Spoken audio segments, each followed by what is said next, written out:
हाँ जी बच्चों, very good morning to all of you. चलिए क्वेश्चन देखते हैं। क्वेश्चन हमारे सामने लिखा हुआ है, क्लियरली दिखाई दे रहा है आप लोगों को? Yes sir. आप लोगों को क्लियरली दिखाई दे रहा है क्वेश्चन? या थोड़ा यस। सा लाइट का, ये वाली लाइट ऑफ कर दीजिए, इसको ऑन कर दीजिए। ये कहाँ से ऑन होगी?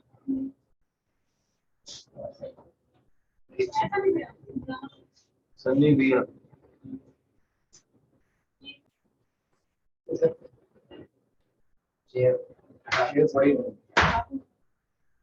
हाँ जी, चलिए स्टार्ट करें। आपके सामने क्वेश्चन आपके सामने विजिबल है, ठीक। जहां जिसको जो समझ में नहीं आएगा बताएगा। 3 क्लासेस मैडम हो चुकी हैं जो आज ज्वाइन किए हैं, बता रहा हूं मैं। वो 3 क्लासेस आपको रिकॉर्डिंग में मिल जाएंगी। आप आज ही घर जाकर के उनको देखेंगी। नेक्स्ट क्लास से पहले उसको क्या नाम है आप कवर अप करेंगी, ठीक है। एनपीओ आपने पहले पढ़ा हुआ है, ठीक है, कोई बात नहीं, जितना समझ में आता है उतना ठीक है। चलिए करते हैं। क्वेश्चन लिखा आप लोगों के सामने, क्वेश्चन में लिखा हुआ है सब्सक्रिप्शन का क्वेश्चन है। ये क्वेश्चन है सब्सक्रिप्शन का। सब्सक्रिप्शन के अंदर क्या लिखा हुआ है? यहाँ पे लिखा हुआ है 2012 की सब्सक्रिप्शन मिली है, 2013 की सब्सक्रिप्शन मिली है, 2014 की मिली है। और जैसा कि आप देख सकते हैं 2013 हमारा काउंटिंग ईयर है।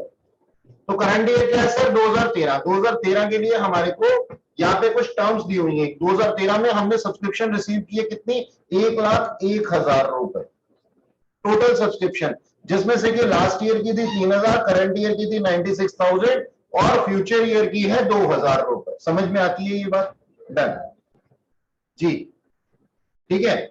अच्छा, फिर लिखा हुआ subscription outstanding as on 31/12/2012। Subscription outstanding थी, ओपनिंग आउटस्टैंडिंग है। ये क्या है? ओपनिंग आउटस्टैंडिंग है। लास्ट ईयर का क्लोजिंग, इसका मतलब इस साल का ओपनिंग आउटस्टैंडिंग। तो मैं इसको क्या कह सकता हूं सर? Opening outstanding. यानी कि ओपनिंग एक्रूड हमारा क्या होता है सर? एसेट होता है, ठीक है ना। अच्छा, फिर लिखा हुआ subscription outstanding at the end of year 31 मार्च 2000, 31/12/2013, यानी कि ये क्लोजिंग आउटस्टैंडिंग है। ये क्या है? क्लोजिंग आउटस्टैंडिंग है।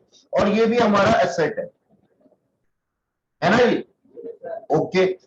अब आप देख सकते हैं, अगर आप देखेंगे ध्यान से तो आप लोगों को दिखाई देगा कि साल 2000 नेक्स्ट पॉइंट पढ़ लेते हैं पहले, चलिए, फिर उसके बाद में इकट्ठा ही समझ लेंगे। Subscription received in advance in 2012 for 2013, यानी कि लास्ट ईयर के क्लोजिंग का सब्सक्रिप्शन रिसीव्ड इन एडवांस है। इसका मतलब ये subscription received in advance opening है, ओपनिंग एडवांस, ठीक है। करंट ईयर क्या था? 2013 था, तो ये इस साल का ओपनिंग एडवांस है, ठीक है। तो ये क्या होती है? हमारी लायबिलिटी होती है। अच्छा, एक बात बताओ, यहां पे लिखा हुआ है कि लास्ट ईयर का हमारा अक्रूड यानी कि ओपनिंग आउटस्टैंडिंग कितना था? ₹5,000। दिख रहा है? 3,000 रुपए हमें रिसीव हो चुके हैं। 3,000 हमें रिसीव हो चुके हैं। इसका मतलब अभी भी बकाया कितना है? 2,000। कौन से साल का? लास्ट ईयर का। लेकिन अब हमारे को दिया हुआ subscription outstanding at the end of year 31/12/2013, 12,000 रुपए। तो अब मेरा आपसे सवाल कि आप टोटल आउटस्टैंडिंग को 14,000 मानेंगे या फिर ये मानेंगे कि वो जो 2,000 थे पिछले साल के आउटस्टैंडिंग, वो इस 12,000 के अंदर ही इंक्लूडेड है। जब क्वेश्चन ने ये बोल दिया कि क्लोजिंग आउटस्टैंडिंग हमारा ये है, that means it is total outstanding subscription for current year plus last year. इसका मतलब अगर मैं बोलूं तो 10,000 रुपए करंट ईयर के और 2,000 रुपए लास्ट ईयर के हमारे आउटस्टैंडिंग है। 2,000 लास्ट ईयर के कैसे आया सर? 5,000 ओपनिंग में थे, 3,000 इस साल रिसीव हो गए, तो रिमेनिंग 2,000 ही रह गए। तो ये चीजें हमें दिमाग में रखनी पड़ेंगी। किसी ने अगर इसको 14,000 कर दिया तो वो काम खराब हो जाए। अच्छा है, अब सिंपल सी चीज है हमारे पास में, हमें क्या बनाना है सर? एक सब्सक्रिप्शन अकाउंट बनाना है। मैं भी बनाता हूं, आप भी बनाइए। लो सर, ये रहा मेरा सब्सक्रिप्शन अकाउंट, ठीक है जी। मैंने क्या लिखा सर, सबसे पहले तो मैंने इसकी एंट्री करनी है, ये जो रिसीव हुआ है मेरे को, बोलो तो इसकी एंट्री क्या होती है sir? Cash account debit to subscription account. तो मैं क्या लिख दूं सर यहां पे? By cash account. 1,01,000 रुपए जो इस साल रिसीव हुआ। ठीक है सर। अच्छा, फिर मैं क्या कहता हूं सर, मेरे पास में ओपनिंग आउटस्टैंडिंग मेरा एसेट था, तो मैं क्या लिख देता हूं? To balance BD. सिखाया था ना मैंने। कितना सर? 5,000 रुपए। और क्लोजिंग आउटस्टैंडिंग को इधर लिख देता हूं बाय बैलेंस सीडी। वो कितना है सर मेरे पास में? 12,000 रुपए। मेरी ओपनिंग एडवांस मेरी लाइबिलिटी होती है, लाइबिलिटी का क्रेडिट बैलेंस होता है, तो मैं क्या लिख सकता हूं sir? By balance BD. Opening liability कितनी थी? 5,000 रुपए। और मेरा क्लोजिंग टू बैलेंस सीडी, वो कैसे पता लगेगा दोस्त? सर ऐसे पता लगेगा कि देखो इस साल अगर मैंने कुछ एडवांस ले लिया है तो वो नेक्स्ट ईयर के लिए लिया होगा, और वो मेरा क्लोजिंग एडवांस होगा। तो कितना? 2,000 रुपए। ठीक जी। अब मेरे पास में बैलेंसिंग फिगर आ जाएगी। मेरे पास में क्या बैलेंसिंग फिगर आ जाएगी? To income and expenditure account.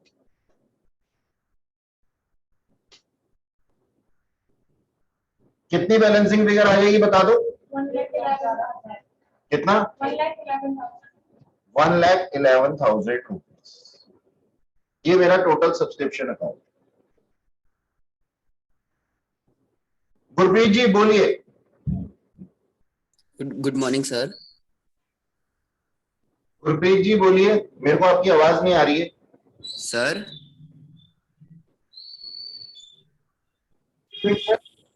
Sir बताइए क्या कह रहे हैं गुरप्रीत जी? सर ये जो सेकंड पॉइंट है, सब्सक्रिप्शन आउटस्टैंडिंग एज ऑन 31/12/13, ये वाला एक बार पॉइंट समझा दीजिए। सर मैंने इसके अंदर आपको ये बताया कि ये ना टोटल आउटस्टैंडिंग है। मेरे पास में ओपनिंग में आउटस्टैंडिंग कितना था? रुपए 5,000। 3,000 मुझे हो गए रिसीव, ये ओपनिंग आउटस्टैंडिंग था, और ये ड्यूरिंग द ईयर मुझे रिसीव हो गया। तो मेरा क्लोजिंग आउटस्टैंडिंग 2,000 रुपए हो गया for last year, last year के लिए। ओके जी।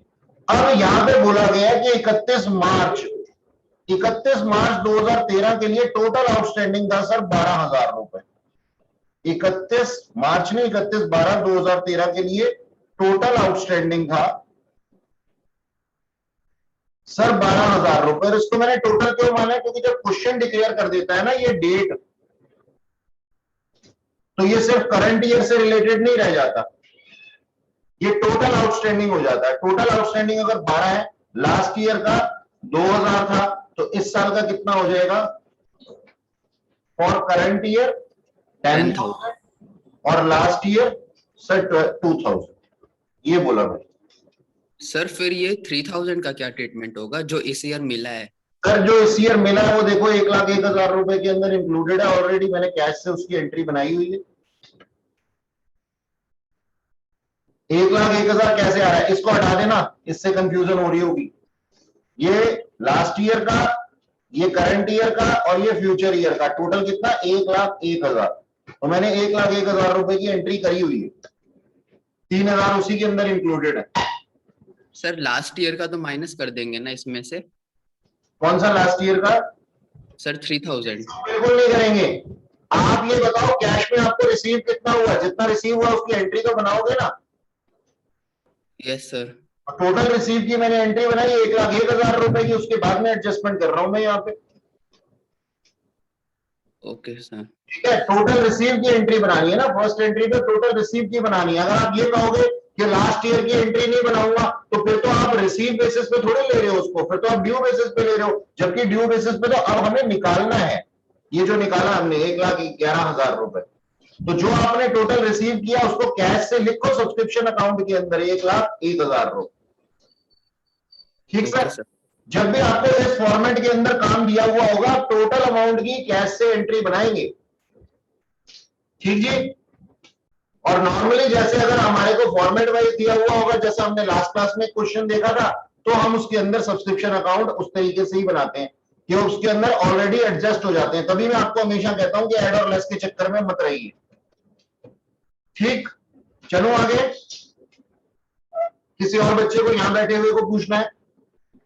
चलो ठीक, ये ऐड और लेस की फॉर्म में दिया हुआ है, इसको भी आप कर सकते हैं, देख सकते हैं। अच्छा, असाइनमेंट आपके पास में है। आगे क्वेश्चन नंबर 2 देखते हैं। क्वेश्चन नंबर 2 बड़ा ही प्यारा क्वेश्चन है सर, बड़ा ही प्यारा क्वेश्चन है। क्वेश्चन नंबर 2 के अंदर हमें निकालना क्या है? कंजम्पशन। ध्यान से सुनना पहले मेरी बात, क्वेश्चन को पढ़ना छोड़ दो, क्वेश्चन को मत पढ़ो, मेरी तरफ देखो, निगाहें मिलाओ मुझसे, ठीक है? क्या कहते हैं? नैना मिलाओ। सबको तो चश्मे चढ़े हुए आजकल, इंक्लूडिंग मी, कहां से नैना मिलेगी?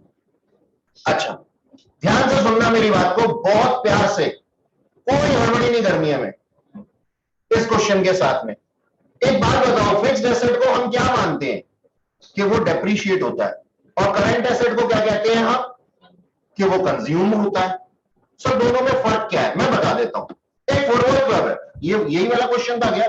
हाँ, ये स्पोर्ट्स कॉम्प्लेक्स था एक, दिख रहा है ना आप लोगों को? ठीक है, रमन फुटबॉल क्लब था, ये स्पोर्ट्स कॉम्प्लेक्स था, जो भी था। तो भाई साहब इसके अंदर क्या हुआ? इसके अंदर है ना दो तरह की चीजें हमें दिखाई देती हैं, एक दिखाई देती है फुटबॉल और एक दिखाई देता है पंप, फुटबॉल में हवा भरने वाला। तो जो पंप है ना उसको हम प्यार से क्या कहते हैं? Sports equipments. और जो फुटबॉल है उसको हम क्या कहते हैं? कंज्यूमेबल आइटम, क्योंकि वो एक मैच के बाद में है ना खेलने लायक नहीं रह जाती। नहीं सर मैंने तो पता नहीं कितने कितने मैचेस खेले। अरे तुम्हारी बात नहीं कर रहा मैं एक लेवल पे जो लोग खेलते हैं उनकी बात कर रहा हूं। तो वो जो कंज्यूमेबल आइटम है वो क्या? उन्होंने मैच खेला और वो फुटबॉल खराब हो गई या खेलने लायक नहीं रही, या फिर हम उसको नहीं मानते इस तरीके का, तो ये क्या है? Consumable item.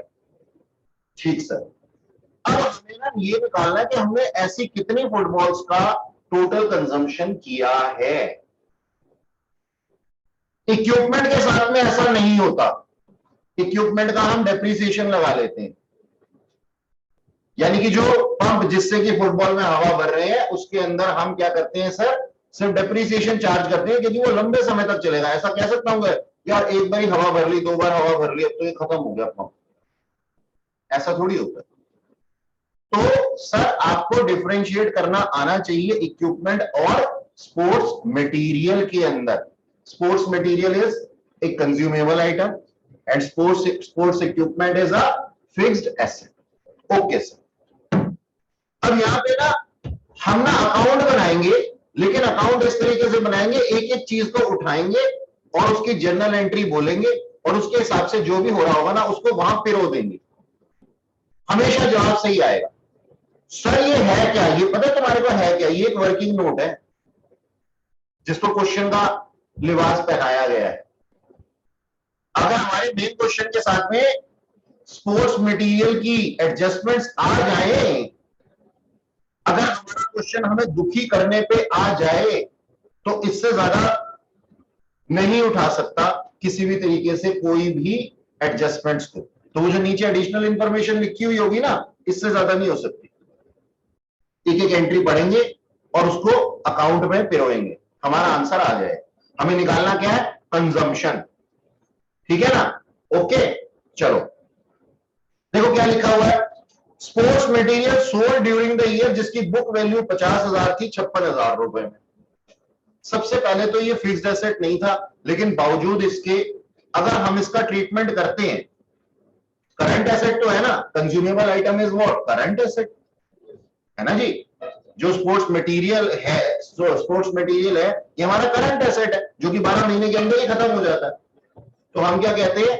इसको उसी तरीके से ट्रीट करते हैं। सोचो अगर मैंने इसको बेचा 50,000 रुपए वाली चीज को बेचा 6,000 रुपए में, तो दो एंट्रीज बननी चाहिए। क्या बननी चाहिए sir? Bank account debit to sports material account, और दूसरा sports material account debit to profit and loss account, है ना जी।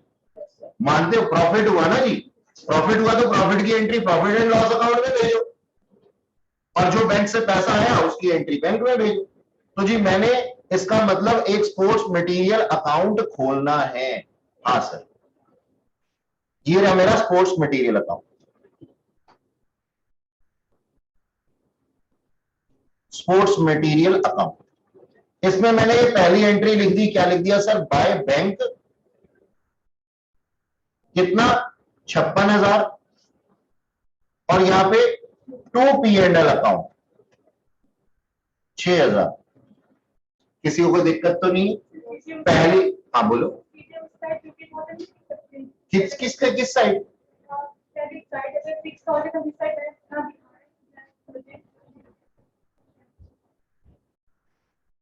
आजा, तू खुले मैदान में एक बार फिर से आ। प्लांट एंड मशीनरी अकाउंट बनाया, वो फिक्स्ड अकाउंट होता है। मैं ये कहता हूं कि प्लांट एंड मशीनरी की वैल्यू जो थी वो 5 लाख थी, उसको मैंने बेच दिया 4 लाख में, तो हम इसके लिए क्या एंट्री बनाते हैं? वही करते हैं जो हम ऊपर लिख रहे थे, लॉस की, ऐसे ही मैंने प्रॉफिट की, या फिर मैंने इसको 7 लाख में बेच दिया तो प्रॉफिट की एंट्री बनाएंगे। तुम्हारे को ये प्रॉब्लम ना है, इसीलिए मैंने बोला था कि फिक्स्ड एसेट और करंट एसेट, करंट एसेट है हमने उसको करंट एसेट माना है, तो वही एसेट के अंदर आपने डायरेक्ट के चक्कर में मत पड़ो। जो चीज समझ में आ रही है ना, जो चीज समझ में आ रही है ना, उसके साथ में पंगे मत लो कि डायरेक्ट ऐसे भी कर सकते हैं क्या। डायरेक्ट ऐसे कुछ नहीं कर सकते, और ऐसा करना गलत है, क्योंकि हमने ना यहां पे हमारे पास है ना दो तरीके की इंफॉर्मेशन दी हुई है, दोनों तरीके की इंफॉर्मेशन हमने ड्राफ्ट कर दी। क्यों हम 50,000 को एडजस्ट करें और फिर उसका ध्यान रखें? अब तो हमें कोई दिक्कत ही नहीं है, ये पहली एंट्री हमारी हो गई। अच्छा, इजी करने के चक्कर में ना हम कभी कभी क्वेश्चन को गलत कर देते हैं बेटा। नेक्स्ट एंट्री पढ़ते हैं, क्या लिखा हुआ, amount paid to creditor for sports material. हाँ जी जनाब, क्या एंट्री होगी इसकी? Creditors account debit to cash account, बोलो ना लाइको। Yes sir. अब कंफर्टेबल लग रहा है? क्यों भाई, एक बात बताओ, जनरल एंट्री क्या कोई अलग से उतर करके आएगी इस चैप्टर के लिए? डेबिट क्रेडिट के रूल्स नहीं लिखूंगा क्या मैं? तो बोलते क्यों नहीं हो? ऐसे देख रहे हो तो क्रेडिटर को पेमेंट की, तुम्हें नहीं पता क्रेडिटर को पेमेंट करते हैं तो उसकी एंट्री क्या होती है? क्रेडिटर लाइबिलिटी है, लाइबिलिटी कम हो गई तो डेबिट हो जाती है, और कैश एसेट है, एसेट कम हो जाता है तो क्रेडिट हो जाता है। सिंपल। जवाब नहीं दोगे ना तो मुर्गा बना दूंगा मैं तुम्हारे को। अच्छा, इधर देखो जी, एक क्रेडिटर अकाउंट भी खोल लेते हैं। तो हमने यहां पे क्या लिख दिया सर, टू कैश अकाउंट, कितने से, 91,000 से। ठीक सर, दूसरी एंट्री भी हो गई। तीसरी entry, cash purchase of sports material, general entry बोलो, sports material account debit to cash account. किसी को परचेजेस तो नहीं लिखना ना? परचेजर हम उसको कहते हैं जिसका कि हम व्यापार कर रहे होते हैं, खरीदा और बेचेंगे, बेचने का थोड़ी काम है। सर अभी तो हमने ऊपर बेचा है, sports material sold during the year, अरे वो कबाड़ी अंकल को बेचा है यूज करके। समझ में आई बात? हम उसका व्यापार नहीं करते, ऑर्गेनाइजेशन है, हम उससे खेलते हैं, स्क्रैप को डाल करके बाहर फेंक देते हैं, कबाड़ी अंकल को बेच देते हैं। वो वाला सेल था, फ्रेश चीजों को नहीं बेच रहे हो। अच्छा सर, अब हमारे पास में क्या है सर, कैश परचेजेस। तो मैंने यहां पे क्या लिख दिया जी sir, sports material account debit to cash account, कितने का, 40,000 रुपए। ओके सर, आगे चलते हैं। स्पोर्ट्स मटेरियल ओपनिंग का दिया हुआ, लास्ट ईयर का क्लोजिंग, इसका मतलब पिछले साल का क्लोजिंग इस साल का ओपनिंग। और क्योंकि ये भाई साहब क्या है, करंट एसेट है, तो इसका डेबिट बैलेंस होना चाहिए। तो क्या मैं यहां पे लिख सकता हूं, टू बैलेंस बीडी? हाँ सर बिल्कुल लिख सकते हो, 50,000।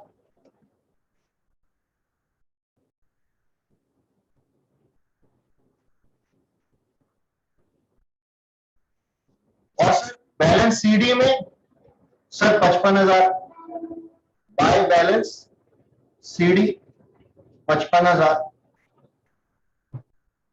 ठीक है जी। अच्छा, आगे चलते हैं। Creditor for sports material last year के थे, डेट से पता लग रहा है, यानी कि इस साल के ओपनिंग हो जाएंगे। और क्लोजिंग। क्रेडिटर क्या होता है? लायबिलिटी होती है। लायबिलिटी का कौन सा बैलेंस होता है? क्रेडिट बैलेंस होता है। तो क्या मैं यहां पे लिख सकता हूं बाय बैलेंस बीडी 37,000 और टू बैलेंस सीडी 45,000। लो जी, सारी जनरल एंट्री कर दी सर मैंने। अब क्या करूं? कंजम्पशन कौन से अकाउंट से निकल करके आएगा? क्रेडिटर अकाउंट से या फिर स्पोर्ट्स मटेरियल अकाउंट से? सर स्पोर्ट्स मटेरियल अकाउंट से। तो क्या करो? क्रेडिटर को पहले क्लोज कर दो। ठीक है सर, जैसा आपने कहा हम क्रेडिटर को पहले क्लोज कर देते हैं। बताओ जी कितनी आ गई इसकी बैलेंसिंग फिगर? 99,000 क्रेडिट साइड पे। इसको मैं क्या लिख दूं sir? By credit purchase. Credit purchase है ना ये, और क्रेडिट परचेज को मैं कहां ले जाऊंगा? Sports material account.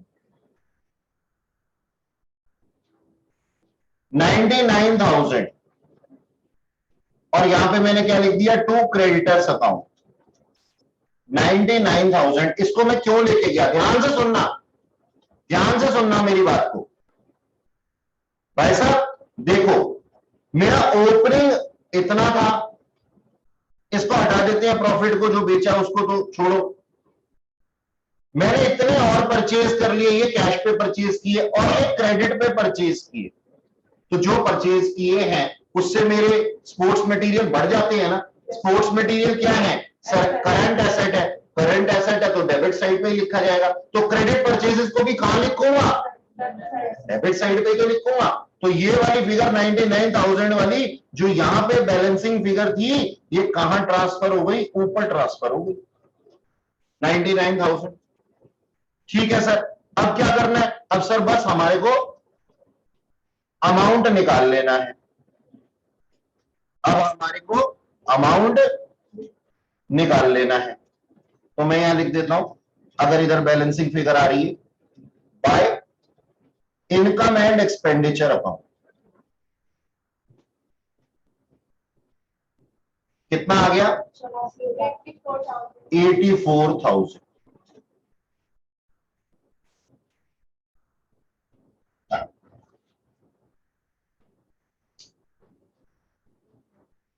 84,000 rupees income and expenditure account.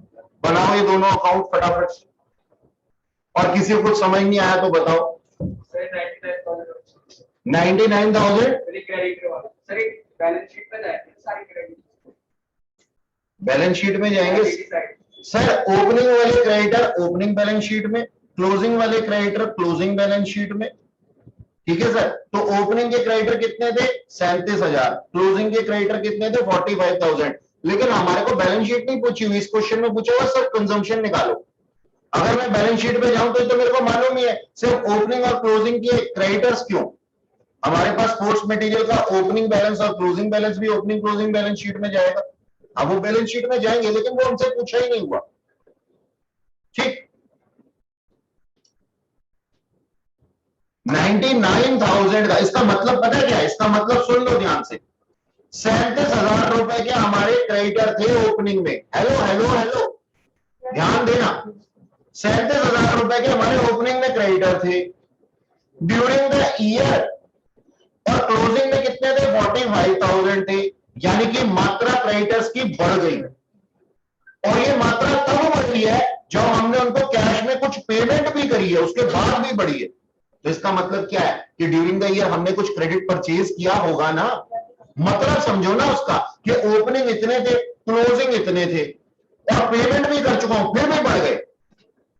मतलब 37,000 ओपनिंग में थे, क्लोजिंग में 45 हो गए, जबकि 91,000 की उसको ड्यूरिंग द ईयर पेमेंट भी कर चुका हूं, फिर भी बढ़ गए।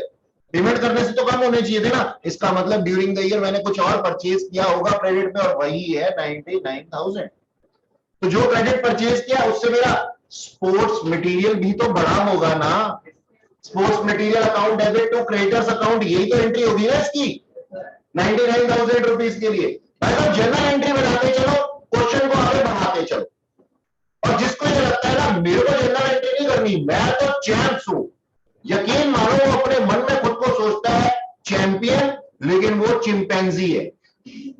सच बता रहा हूं मैं, जो सिर्फ कॉपी तो कर सकता है लेकिन सीख नहीं सकता। जनरल एंट्री मस्त है सर, यहां पे नहीं, सीए फाइनल तक भी रूल्स पता है तो आप क्वेश्चन को इजीली कर सकते हैं, रूल्स नहीं पता तो दिक्कत होती है। अच्छा सर, हो गया क्वेश्चन बना लिया आप लोगों ने? Yes, sir. चले आगे चले, हो गया, जल्दी जल्दी बनाओ।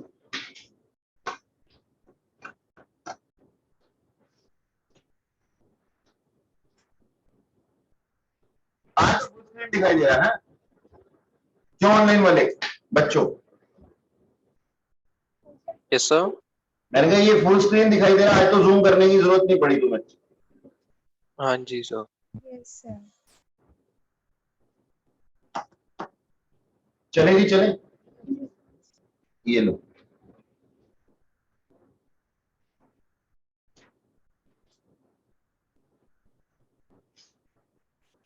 देखना जी, हमारे पास में ये बोला हुआ है क्वेश्चन के अंदर कि हमें क्या बनाना है, एक रिसीट एंड पेमेंट अकाउंट बनाना है। ये इंफॉर्मेशन दी हुई है और इससे रिसीट एंड पेमेंट अकाउंट बनाना है। और ये सर कैसे बनाएंगे हम? क्यों, कैश अकाउंट नहीं बनाना आता? आता है ना? चलो फिर शुरू हो जाओ। Receipt and payment account. अच्छा, रिसीट एंड पेमेंट अकाउंट की विशेषता क्या होती है? सर इसकी विशेषता होती है कि हमारे पास में सारी की सारी ट्रांजैक्शन लिखी जाती है, चाहे वो कैपिटलाइज नेचर की हो चाहे वो रेवेन्यू नेचर की हो, है ना?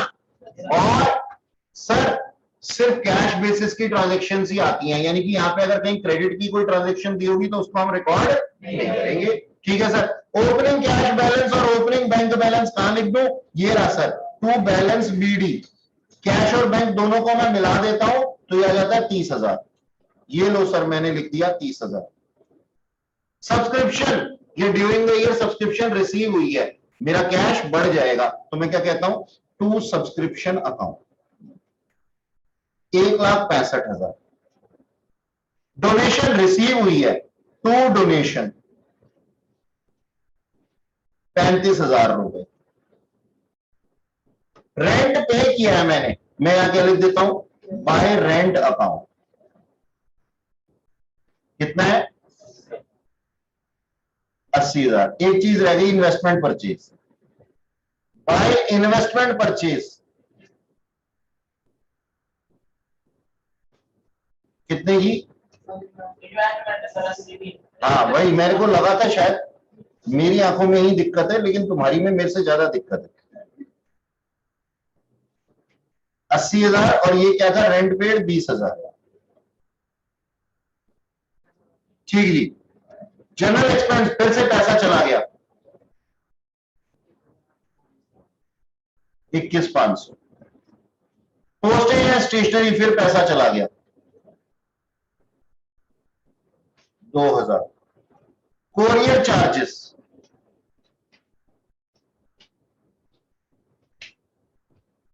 फिर से पैसा चला गया 1,000 रुपए। सैलरी एक्सपेंसेस फिर से पैसा चला गया 2,500 रुपए। और closing cash by cash account, sorry by balance CD,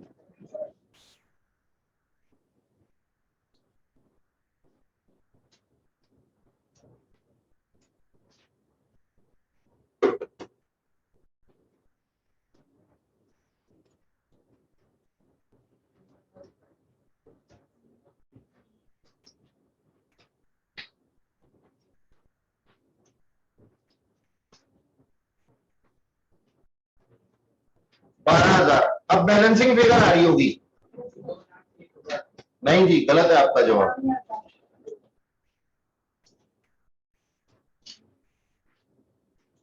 जो बैलेंस सीडी आ रही है वो बैंक का बैलेंस है।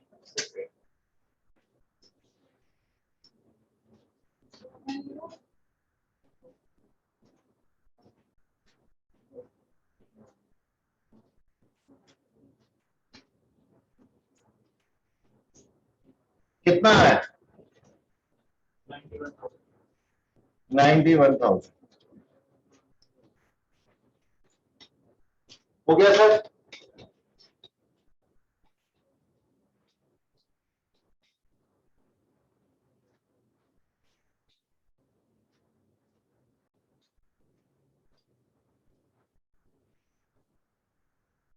चले, ये दिया हुआ फाइनल आंसर, कोई दिक्कत तो नहीं? नई वाली बच्ची को भी नहीं है सर, कैश अकाउंट तो बनानी आती है मेरे को। अच्छा, ये क्वेश्चन दिया हुआ है, कहते हैं इससे ना इनकम एंड एक्सपेंडिचर अकाउंट बना दो। बना देंगे जी, कोई दिक्कत नहीं। ये हमारे को इंफॉर्मेशन दी हुई है, इससे इनकम एंड एक्सपेंडिचर अकाउंट बनाना है। इनकम एंड एक्सपेंडिचर अकाउंट बनाने के रूल्स क्या है सर? रूल्स ये हैं कि ना हमारे को सिर्फ रेवेन्यू नेचर की ट्रांजैक्शन लेनी है, करंट ईयर की ट्रांजैक्शंस लेनी है, कैपिटल नेचर की ट्रांजैक्शन को हाथ नहीं लगाना, कैपिटल नेचर की ट्रांजैक्शन को हाथ नहीं लगाना, और फ्यूचर ईयर और लास्ट ईयर की ट्रांजैक्शंस को रिकॉर्ड नहीं करना। ठीक है, ये रूल्स याद है गेम के? ठीक है सर, आज रिसीट एंड पेमेंट अकाउंट बना देते हैं। इनकम एंड एक्सपेंडिचर अकाउंट, हाँ भावनाओं को समझो ना। इनकम एंड एक्सपेंडिचर अकाउंट आ जाओ जी। सबसे पहला पॉइंट क्या लिखा हुआ, बिल्कुल मेरे साथ में लिखोगे, कम से कम 2 पॉइंट्स तक, उसके बाद में करेंगे। देखो जरा ध्यान से देखना क्या लिखा हुआ है। फीस कलेक्टेड इंक्लूडिंग 80,000 रुपए on account of previous year. Total हमने फी कितनी रिसीव की? 5,20,000। जैसा आप कहोगे ना वैसा करेंगे, मैं अपनी तरफ से कुछ नहीं करूंगा। और ये जो बीच में बच्चा खुली आंखों से नींद पूरी कर रहा है, हल्की हल्की है, पता है कैसी इसकी आंखें लग रही है? मुझे यहां से दिखाई दी जैसे गुरु नानक देव जी की आंखों में नूर होता है ना, देखिए फोटो उनकी हल्की सी खुली हुई होती है, भाई साहब बिल्कुल वैसे ही। रात को सोया था, कोई खाना खाए या ना खाए,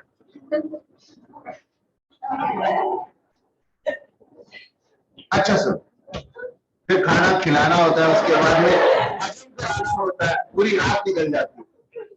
अच्छा अच्छा छोड़ो यार, वो शरीफ सा बच्चा दिखता है, ऐसा है भी। सुनो सुनो, मजाक कर रहा हूं यार, कहने वाली बात है। जो लोग दूसरे को शिक्षा देते हैं, उन्होंने पता नहीं खुद कितने लोगों को खाना खिलाया हो। अच्छा देखो सुनो जी, क्या लिखा हुआ यहाँ पे? कहते हैं फीस कलेक्ट की, फीस कलेक्ट की, और फीस के अंदर है हमारे पास में प्रीवियस ईयर की फी भी इंक्लूडेड है। अपना गेम क्या बोल रहा है, अपने गेम के रूल क्या बोल रहे हैं? कहते हैं बात सुनो, सिर्फ करंट ईयर की ट्रांजैक्शन लिखना। अच्छा, लास्ट ईयर की फी हमने आज रिसीव की है, इसकी हमने सर्विसेज कब दी होंगी? हमें ना ये चेक नहीं करना, हमें ये चेक नहीं करना कि हमें अमाउंट कब रिसीव हुआ है, हमें ये चेक करना है कि हमने ये सर्विसेज दी कब थी जिसके लिए हमें फी अभी मिली है। तो सर्विसेज हमने कब दी थी? लास्ट ईयर, यानी कि लास्ट ईयर ही कमाया होगा, तो हमें तो सिर्फ करंट ईयर की ट्रांजैक्शन लिखनी है। तो क्या सर्विस होती है आपके साथ? बिल्कुल सही, ठीक है।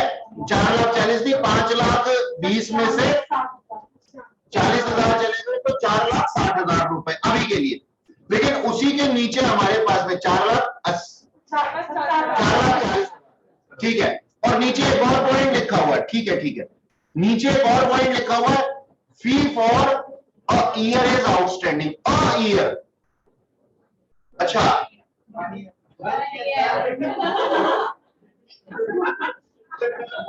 अरे यार ये तो ना, इसने मेरा सारा का सारा वो काम ही खराब कर दिया। इसकी मैंने एडिटिंग की थी जान के, कि मैं देखता हूं कई बार ना ये चीजें दी हुई होती है। Fee for a year outstanding, यहां पे लिखा हुआ चलो 1 ईयर, लेकिन ये अ ईयर अगर लिखा होता तो भी हम इसको करंट ईयर ही मानते। बात समझ में आई? तो हम क्या कहते हैं, करंट ईयर की बात कर रहे हैं। चलो अब यहां से अभी तो हटा ही देता हूं मैं इसको, 1 ईयर लिखा हुआ है, 1 ईयर आउटस्टैंडिंग, वो कौन सा वाला सर? करंट ईयर का। तो मैंने सर्विसेज इस साल दी हुई है और मुझे उसकी फी नहीं मिली। ये ना गंदे लोग हैं, ये पता है आउटस्टैंडिंग वर्ड लिख देते हैं इनकम के साथ में और हम कंफ्यूज हो जाते हैं। तो जहां जहां पे इनकम के साथ में आउटस्टैंडिंग वर्ड लिखा हो ना, समझ जाना अक्रूड है। तो अक्रूड इनकम है हमारी, यानी कि करंट ईयर में हमने सर्विसेज दे दी थी लेकिन पैसा नहीं मिला, तो करंट ईयर में सर्विसेज दे दी थी, ये करंट ईयर कमाई है हमने इनकम, तो इसको क्या कर दूंगा सर, ऐड कर दूंगा। तो सर क्या कितना टोटल अमाउंट हो जाएगा, कितना टोटल अमाउंट हो जाएगा, 4,40,000 हमने लास्ट निकाल लिया था, और 4,70,000। ठीक है, तो मैं यहां लिख देता हूं सर बाय फी। इनकम साइड पे लिखो ना, क्रेडिट साइड पे इनकम आती है और डेबिट साइड पे एक्सपेंडिचर आते हैं, है ना, जैसे हम प्रॉफिट एंड लॉस अकाउंट बनाते थे। ओके सर, तो टोटल कितना बताया आपने,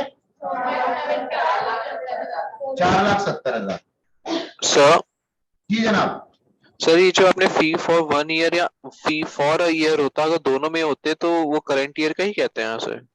हाँ सर, ये तो क्या नाम है, देखो ना, फी फॉर 1 ईयर आउटस्टैंडिंग, और 1 ईयर कौन सा वाला है sir, unless and until not given in the question, जब तक हमारे को ये ना बताया गया हो क्वेश्चन के अंदर कि ये पिछले साल से रिलेटेड थे, तो हम इसको करंट ईयर ही मानते हैं सर, करंट ईयर का आउटस्टैंडिंग ही मानते हैं, यानी कि करंट ईयर का अक्रूड ही मानते हैं, ठीक है। ओके।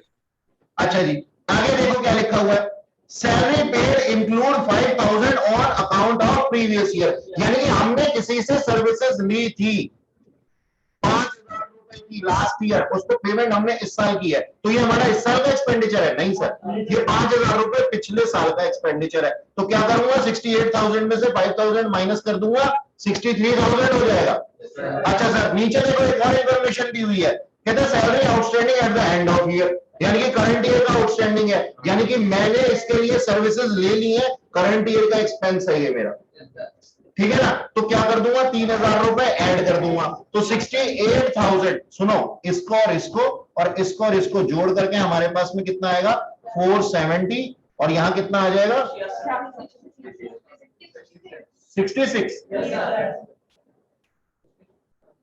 66,000, यहां पे मैं लिख देता हूं टू सैलरी 66,000। जी जनाब, मेरे को बताइए किसी को 4 पॉइंट समझ में ना आए हो तो, पक्का, ठीक है ना। वो जो मैंने चार्ट बनवाया था, करंट ईयर, प्रीपेड, आउटस्टैंडिंग, वो सारी चीजें तुम्हारे को दिमाग में रहनी चाहिए, और 2 चैप्टर के लिए तो खास तौर से रहनी चाहिए, एक फाइनल अकाउंट और एक एमपीओ, ये 2 चैप्टर में इसका काम बहुत मेजरली रहता है। जब फाइनल अकाउंट, अच्छा वो तो करा चुका हूं, वरना मैं ये बोलने लगा था जब फाइनल अकाउंट कराऊंगा तो मैं तुम्हें बोलूंगा कि वो जो वहां पढ़ाया था, लेकिन मैंने पिछले चैप्टर में भी पढ़ाया था, इस चैप्टर में भी बताया है, तो अब तो बिल्कुल नहीं भूलने दूंगा, भूलने पे सिर फोड़ दूंगा।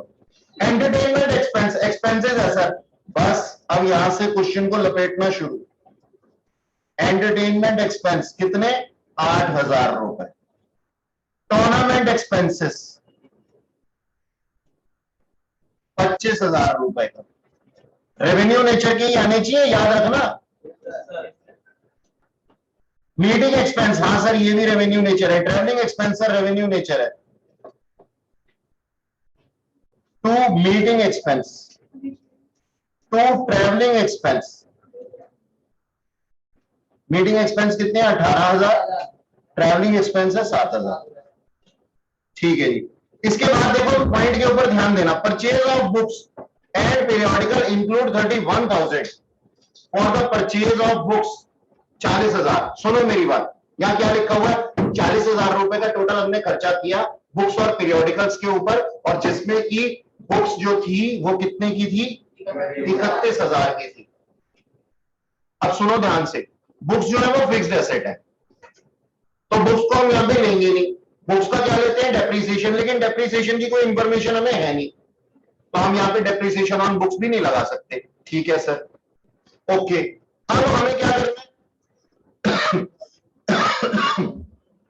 पीरियोडिकल्स के बारे में सोचना है, यानी कि 31,000 का काम तो हो गया खत्म, कंसंट्रेट करो किसके ऊपर, 9,000 रुपए के ऊपर, 9,000 रुपए की हमने पीरियोडिकल्स खरीदे। अब ये पीरियोडिकल्स है ना बेटा, जरूरी नहीं है कि पीरियोडिकल का मतलब 3-3 महीने में आने वाली तिमाही पत्रिका, ठीक है, साप्ताहिक पत्रिका, हाफ ईयरली, मतलब समझ में आया तुम्हारे को, वीकली मैगजीन, या फिर क्या नाम है, जरूरी नहीं है क्वार्टरली मैगजीन या हाफ ईयरली या फिर एनुअली। पीरियोडिकल का मतलब होता है, मतलब बहुत से बच्चे ना ये सोचते हैं कि पीरियोडिकल का मतलब होता है सर सिर्फ और सिर्फ ऐसी चीज जो कि करंट ईयर के अंदर 12 महीने के अंदर बार बार रिपीट हो रही है, जरूरी नहीं है। मान लो वर्ल्ड कप के ऊपर कोई कोई क्या नाम है मैगजीन आती है तो 4 साल में एक ही बार आएगी, है ना जी।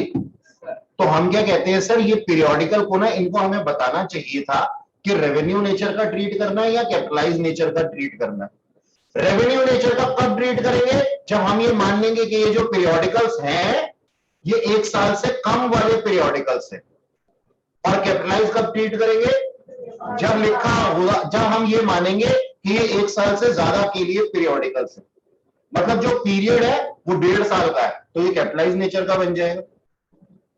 तो सर ये ना कंफ्यूजन है और पूरे क्वेश्चन में ये हमें नहीं बताया हुआ।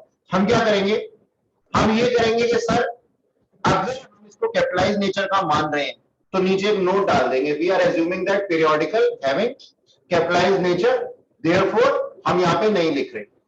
और अगर हम इसको रेवेन्यू नेचर का मानते हैं तो हम क्या लिख देंगे सर, यहाँ पे एक्सपेंडिचर साइड पे लिख देंगे 2 periodicals 9,000 rupees. It is completely up to you guys, मुझे कोई दिक्कत नहीं है, लेकिन एक चीज है, नीचे नोट डालना है कि हम इसको कैपिटलाइज मान रहे हैं या रेवेन्यू नेचर का मान रहे हैं। इस क्वेश्चन के आंसर में इसको कैपिटलाइज नेचर का माना गया है। मैं फिर भी कह रहा हूं आप इसको रेवेन्यू भी मान सकते हैं, क्योंकि हम ये भी कहते हैं कि पीरियोडिकल्स जो हैं वो 12 महीने से कम के लिए भी आते हैं।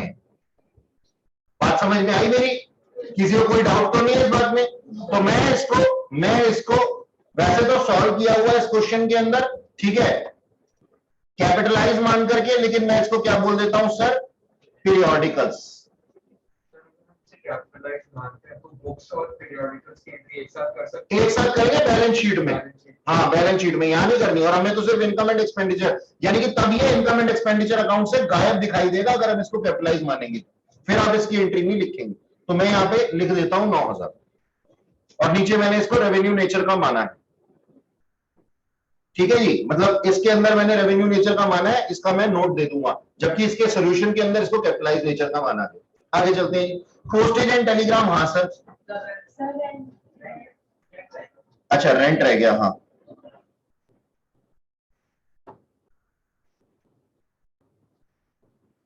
रेंट 15,000 रुपए, और पोस्टेज एंड टेलीग्राम, हाँ सर ये भी रेवेन्यू नेचर के, कितना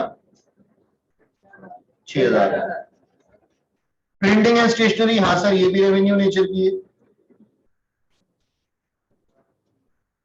18,000 रुपए। डोनेशन रिसीव, देखो नहीं मेरी बात सुनो, डोनेशन स्पेसिफिक नहीं लिखी हुई, अगर ऐसा लिखा होता ना डोनेशन फॉर बिल्डिंग तो हम इसको स्पेशलाइज नेचर का मानते, कैपिटलाइज नेचर का मानते, तब हम इसको सिर्फ बैलेंस शीट में लेके जाते, इनकम एंड एक्सपेंडिचर अकाउंट पे नहीं लेकर के जाते। लेकिन अब हम क्या करने वाले हैं जी, इनकम साइड पे जाए, जबकि इसके सॉल्यूशन के अंदर इसको कैपिटलाइज नेचर का माना हुआ है, ये गायब है इनकम एंड एक्सपेंडिचर अकाउंट से, लेकिन हम इसको मानेंगे, वहां पे स्पेशलाइज पर्पस का लिखा हुआ माना गया है। अच्छा तो यहाँ पे क्या है जी, 25,000। आंसर निकाल दो कितना आ गया, डेफिसिट या फिर सरप्लस? सरप्लस आ गया जी।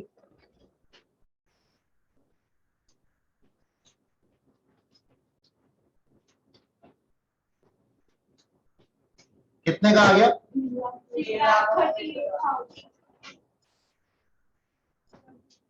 आंसर मैच करने के चक्कर में मत रहना इस क्वेश्चन की जो पीडीएफ में 33 है, 23 3,23,000, ठीक है हो गया।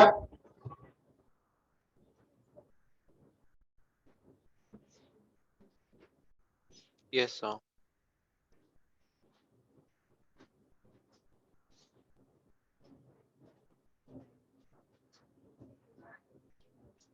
जी जनाब, ये भी एक अपने आप में मस्त क्वेश्चन है, क्वेश्चन नंबर 5।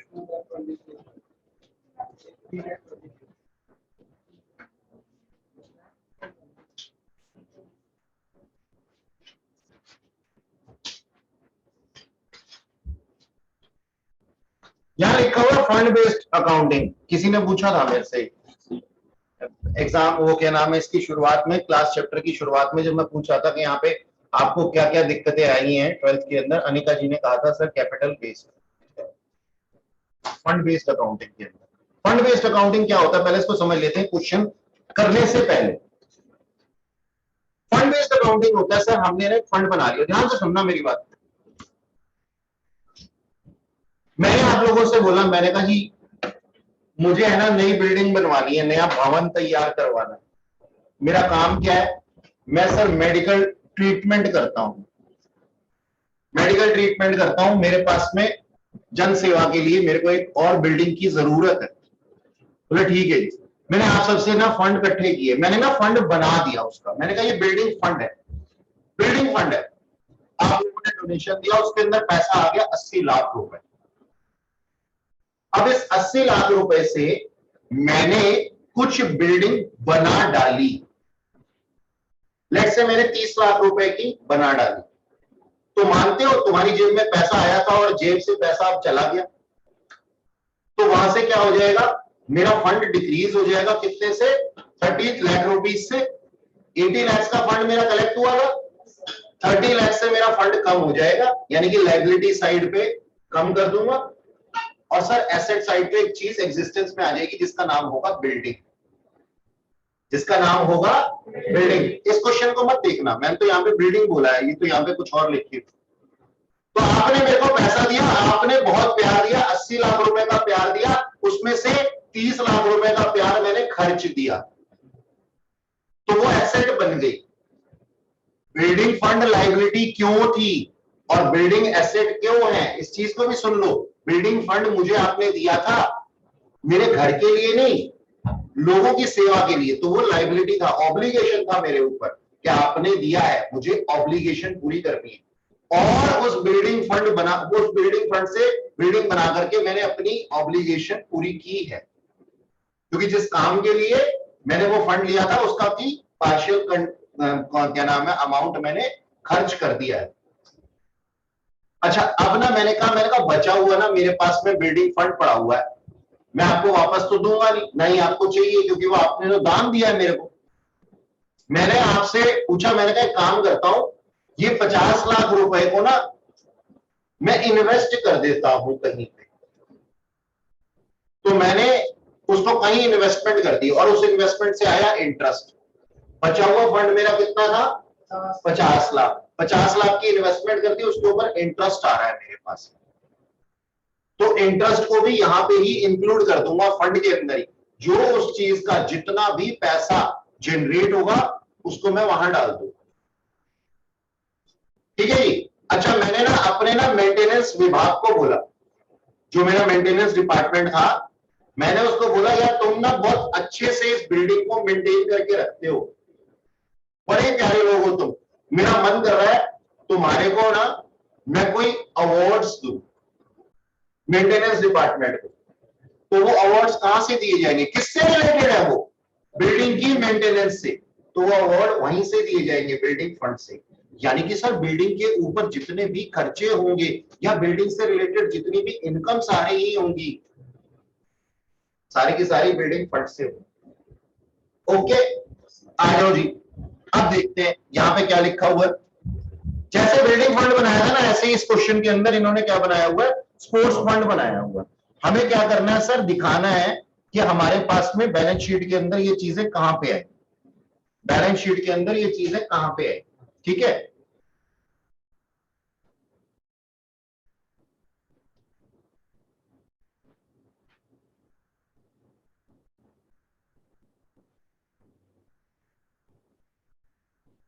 ये नहीं सर मेरी एक T form balance sheet. Sports fund opening कितना था इसका, 1/4/2013 को 35,000 रुपए, मैंने लाइबिलिटी साइड पे लिख दिया स्पोर्ट्स फंड 35,000 रुपए।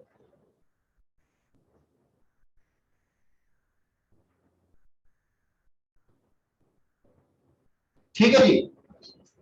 अब ओपनिंग में लिखा हुआ है हमारे पास में स्पोर्ट्स फंड इन्वेस्टमेंट, मतलब ये ऑलरेडी एग्जिस्टेंस में है, ये नहीं बोला गया कि ड्यूरिंग द ईयर हमने स्पोर्ट्स फंड में से कुछ इन्वेस्ट किया है। तो यहां पे मैं क्या लिख सकता हूं सर, स्पोर्ट्स फंड इन्वेस्टमेंट, 35,000।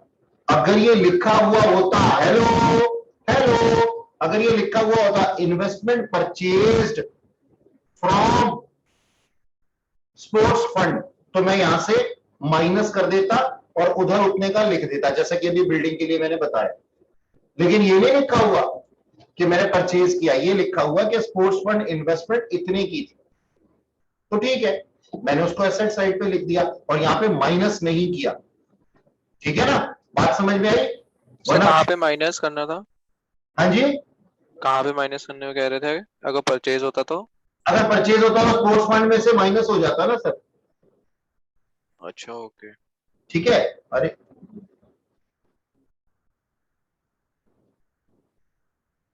अगर परचेज होता तो स्पोर्ट्स फंड कम हो जाता हमारा। हाँ जी। अच्छा चलो आगे चलते हैं। इंटरेस्ट ऑन स्पोर्ट्स फंड, कहां से इंटरेस्ट आया होगा पहले तो? ये सर ये इन्वेस्टमेंट से ही तो आया होगा, और इससे मेरा स्पोर्ट्स फंड बढ़ जाएगा या घट जाएगा? सर इनकम आई तो मैं क्या ऐड कर दूं? हाँ सर, इंटरेस्ट ऐड कर दो। कितने का था? 4,000। Donation for sports fund, donation आने से स्पोर्ट्स फंड बड़ा होगा कि कम हुआ होगा? बड़ा होगा सर। डोनेशन 15,000 रुपए। स्पोर्ट्स प्राइजेस अवॉर्डेड, मैंने प्राइज डिस्ट्रीब्यूट किए होंगे। अब कोई बच्चा अगर इस चीज को ऐसे समझ ले, हेलो हेलो हेलो, अगर कोई बच्चा इस चीज को, मैं कह रहा हूं कि मैं एनजीओ हूं, एनपीओ हूं, नॉन प्रॉफिट ऑर्गेनाइजेशन हूं, एक स्पोर्ट्स क्लब हूं, और कोई बच्चा इस चीज को ये समझ ले कि मैंने डोनेशंस दी हैं या मुझे प्राइज मिला है, तो ऐसे बच्चों का ना मैं कुछ नहीं कर सकता, और दुनिया की कोई ताकत उसका कुछ नहीं कर सकती, स्वयं शंभू भी कुछ नहीं कर सकती। बात समझ में आई? नहीं, ऐसे कलाकार होते हैं मेरे पास। एक बच्चा कह रहा सर एक बात बताओ, अगर डोनेशन हमने दिया हो तो? मैंने कहा अच्छा, हम तो खुद भीख मांग रहे हैं लोगों से, तो हमारे से डोनेशन दिलवा दे। नहीं सर दे तो सकते हैं ना। मैंने कहा जो हम देते हैं ना उसको हम अपनी सर्विसेज कहते हैं, डोनेशन नहीं कहते, क्योंकि हम लोगों की सेवा के लिए बैठे हैं, डोनेशंस नहीं देते। अगर हमारे को अवार्ड मिला हो तो देखिए गजब प्राणी है, स्पोर्ट्स प्राइज अवार्ड किए हैं, डिस्ट्रीब्यूट किए हैं। अगर यहां पे रिसीव होता तो वो ऐड हो जाता। ठीक है ना, हो सकता है गवर्नमेंट से कोई अवार्ड मिला, गवर्नमेंट ग्रांट्स होते इस काम के लिए तो वो ऐड हो जाते, सिर्फ इसी काम के लिए स्पेसिफिक। तो ऐसे ऐसे लोग हैं ना, निकले ही होते हैं घर से क्वेश्चन को गलत करने के लिए। तुझे गलत करके दिखाऊंगा, दुनिया की कोई ताकत सही नहीं करवा सकती तुझे मेरे हाथ से।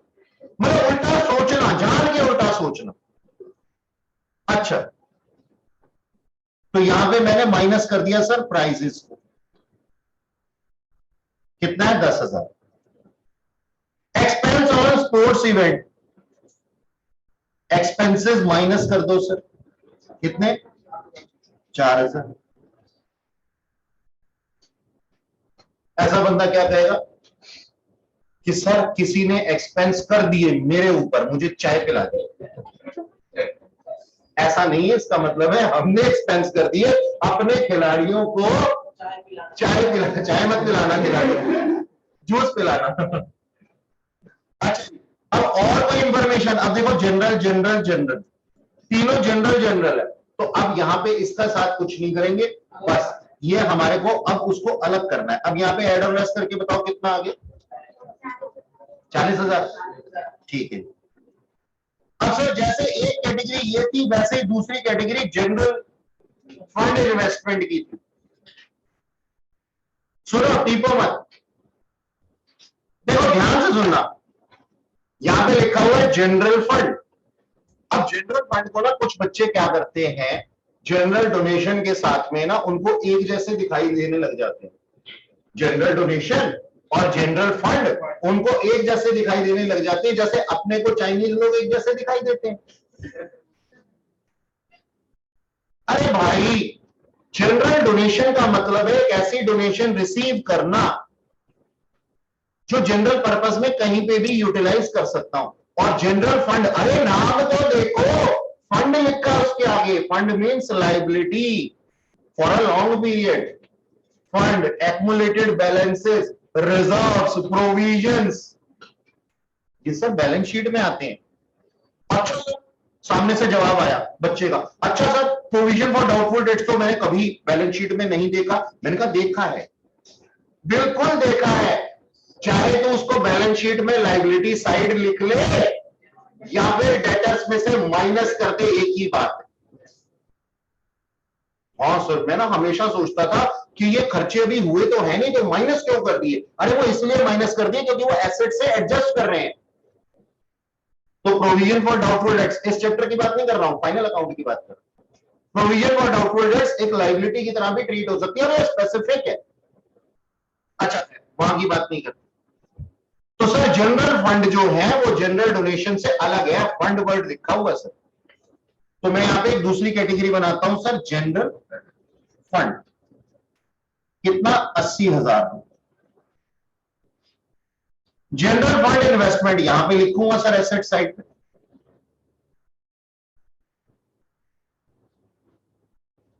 ₹80,000। जहां देखो इन्वेस्टमेंट परचेज नहीं लिखा, इन्वेस्टमेंट परचेज लिखा होता, investment purchase from general fund, तो वो वहां से माइनस होकर के सामने आता। लेकिन ये क्या है, ये ओपनिंग बैलेंसेस दोनों के लिखे हुए ड्यूरिंग द ईयर, ये चीजें एग्जिस्टेंस में थी। अच्छा सर, इंटरेस्ट ऑन, अब ये कहां से आया? ऑफी इन्वेस्टमेंट से आया होगा, ऐड कर दूंगा 8,000, तो कितना हो गया? 88,000।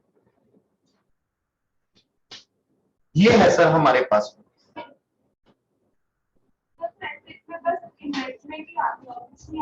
एसेट में तो बेटा और कोई एसेट हमारे पास में दिया ही नहीं हुआ ना।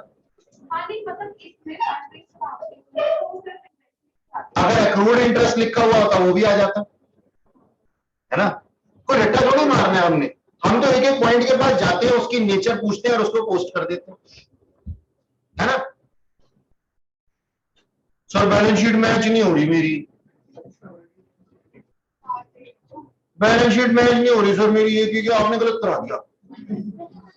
अरे बंधु, ये बैलेंस शीट नहीं है, ये एक्सट्रैक्ट्स हैं, एक्सट्रैक्ट्स, बैलेंस शीट के एक्सट्रैक्ट्स हैं, इसलिए नहीं मैच हुआ। समझ में आई बात? अच्छा, मतलब बच्चे ना ये बातें बोलते हैं ना, मुझे ना हंसी आती है कि ऐसा क्यों कह रहे हो तुम, और ऐसे ही मुंह सड़ा के बोलते हैं। चलो, और जितने तुम हंस रहे हो ना, ये तुम्हारे बीच से ही होते हैं बच्चे। कहां चला गया? ऊपर चला गया। ये नोट कर लिया था ना?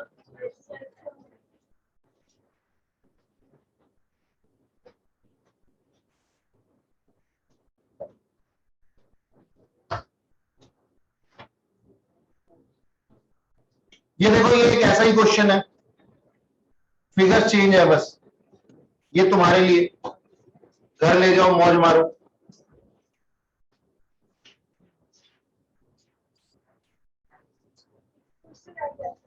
वो शायद 7 था, 7 था।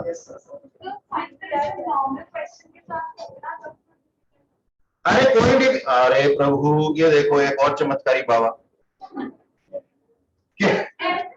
क्या ऐसे हो जाता है वो मेन क्वेश्चन के साथ में। पता क्या है, पता क्या है, मैं बताता हूँ बेटा तेरे को डिफिकल्टी क्या लगती है। मैंने जब वो क्रेडिटर वाला क्वेश्चन कराया था, स्पोर्ट्स मटेरियल वाला, मैंने कहा इससे ज्यादा गंद कुछ नहीं फैल सकता क्वेश्चन में।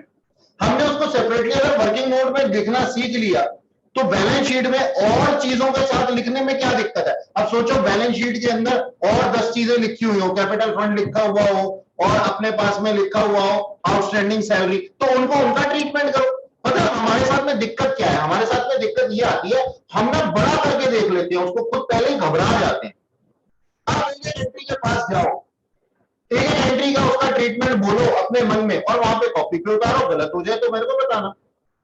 जब हम उसको खुद से बड़ा समझ लेते हैं ना क्वेश्चन को, तब परेशानी होती है, तब हमें कंफ्यूजन क्रिएट होती है। अच्छा, और दूसरी चीज क्या होती है, ये इंफॉर्मेशन कभी कभी मिक्स एंड मैच में होती है। जैसे एक पॉइंट पहले पॉइंट पे दे दिया, दूसरा पॉइंट 5वें पॉइंट पे दे दिया, और अपन ना अपने आप को चमत्कारी बाबा समझ करके पहले पॉइंट के ऊपर ही फाइनल कर चुके होते हैं उस पॉइंट को। हम क्या कर चुके होते हैं, सब्सक्रिप्शन का एक पॉइंट दिया हुआ है, आउटस्टैंडिंग सब्सक्रिप्शन। अच्छा, अब नीचे थोड़ी ना आ सकता है सब्सक्रिप्शन, हम ना अपने मन में उसको प्लॉट इशू कर देते हैं कि ए ना एक पॉइंट पहले पॉइंट से आगे तो जा ही नहीं सकता, वो पता लगता है 5वें पॉइंट के ऊपर सब्सक्रिप्शन इन एडवांस दिया हुआ। हे भगवान, कैसे? इससे बढ़िया पहले पूरे क्वेश्चन को अच्छी तरह पढ़ लो, गो थ्रू कर लो उसको, और फिर जैसे ही तुम उसको दूसरी बार सॉल्व करने बैठोगे ना, तो तुम्हें पता लग जाएगा पहले पॉइंट में भी इस पॉइंट से रिलेटेड कुछ एडजस्टमेंट है और दूसरे पॉइंट में भी इस पॉइंट से रिलेटेड कुछ एडजस्टमेंट है, या 5वें पॉइंट में। तो ऐसा होता है बस। अच्छा,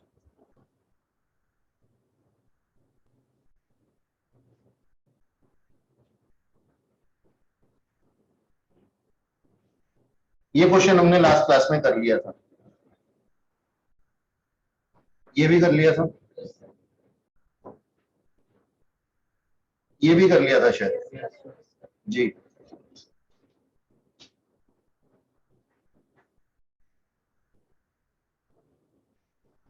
ये रहा सर एक बढ़िया सा क्वेश्चन,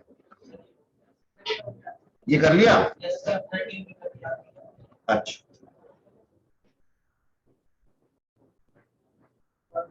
13 कर लिया था, 13 भी कर लिया था, ठीक।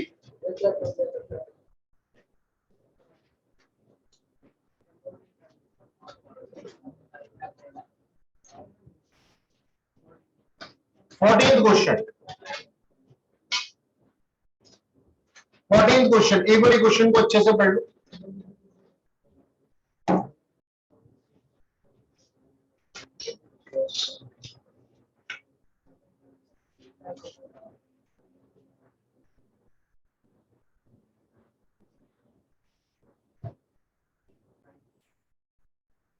हाँ जी, पहले इंफॉर्मेशन पढ़ लेते हैं। सब्सक्रिप्शन आउटस्टैंडिंग 31 दिसंबर 2012 को थी 1200 रुपए, और 31 दिसंबर 2013 को थी 3200। तो क्लोजिंग वाली ऐड हो जाएगी और ओपनिंग वाली लेस हो जाएगी, है ना? अच्छा जी, तो 3200 रुपए ऐड हो जाएंगे और 1200 रुपए लेस हो जाएंगे, ठीक। लॉकर रेंट था, आउटस्टैंडिंग था हमारे पास में, at the end of year 250 रुपए, ये ऐड हो जाएगा, ठीक। तो मैं साथ के साथ इसको लिख दूं, सब्सक्रिप्शन कितना 3200 रुपए ऐड, और लेस कितना 1200 रुपए। अच्छा, और इसके बाद में लॉकर रेंट आउटस्टैंडिंग दिया हुआ है हमारे को, ऐड हो जाएगा 250 रुपीज। अच्छा जी, सैलरी आउटस्टैंडिंग दी हुई है 1000 रुपीज, सैलरी के अंदर 1000 लिख देता हूं, कहां लिखी है सैलरी 1000।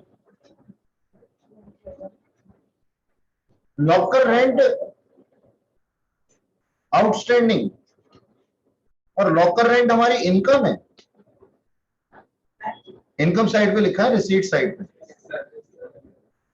चलो ये भी ठीक है, लॉकर हमने रेंट पे दे रखे हैं। हाँ, जब देखो ऐसी चीजें स्पेसिफिकली सामने आती हैं तो ये एक्सेप्शनल बन जाती हैं, यानी कि जनरली लॉकर रेंट क्या होता है, एक्सपेंस होता है, लेकिन यहां पे हमने लॉकर दे रखे हैं, रिसीट साइड पे दिया हुआ है ना, ठीक है। तो अब हम क्या कह सकते हैं सर, देखो एक बार फिर पढ़ते हैं, locker rent outstanding, locker rent outstanding at the end of year, इसका मतलब क्या हुआ, एक्रूड है, एक्रूड इनकम है at the end of year. बोलो सर क्या होनी चाहिए, ड्यूरिंग द ईयर हमने सर्विसेज दी, ऐड हो जानी चाहिए, ठीक। अच्छा, इसके बाद चलते हैं ऑन 31st, नीचे लिखा हुआ ऑन 1 जनवरी 2013 क्लब की बिल्डिंग थी 36,000 रुपए की। इसके लिए छोटी सी बैलेंस शीट बना दीजिए, और फर्नीचर था 12,000 रुपए का, स्पोर्ट्स इक्विपमेंट था 17,500 रुपए का, डिप्रिसिएशन हर साल चार्ज होता है 10% इंक्लूडिंग परचेजेस, वो क्लोजिंग बैलेंस शीट के अंदर एडजस्ट हो जाएगा और इनकम एंड एक्सपेंडिचर अकाउंट में कहां पे आ जाएगा, डेबिट साइड पे आ जाएगा, ठीक है ना? ओके, तो मेरे ख्याल में और चीजें इसके अंदर नहीं है। एक छोटी सी बैलेंस शीट बनाइए इसके ऊपर जल्दी से, ओपनिंग बैलेंस शीट जिसके अंदर की कैश लिखना मत भूलना, फिर अगर कोई चीज आ रही होगी तो उसके अंदर हम डाल देंगे, कम से कम इसका काम खत्म हो जाएगा।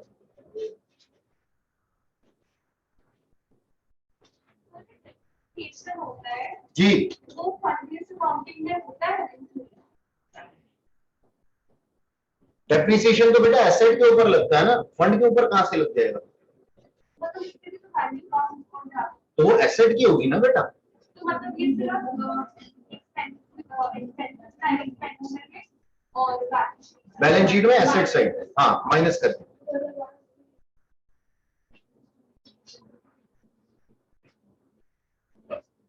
ओपनिंग बैलेंस शीट सर ये जो 1200 वाली सब्सक्रिप्शन है ये भी जाएगी ना? बिल्कुल जाएगी सर, सारी एडजस्टमेंट निकालो, एक बारी बनाओ, खुद से बनाओ, फिर मैं बना रहा हूं। ये लो मैं भी बना देता हूं। ओपनिंग बैलेंस शीट, कैश का बैलेंस है, कैश हमारे पास में दिया हुआ है सर 7890, ठीक है ना। अच्छा, कैश का ओपनिंग बैलेंस ये लिखा हुआ, फिर लिखा हुआ क्लब के पास बिल्डिंग थी 36,000 रुपए की,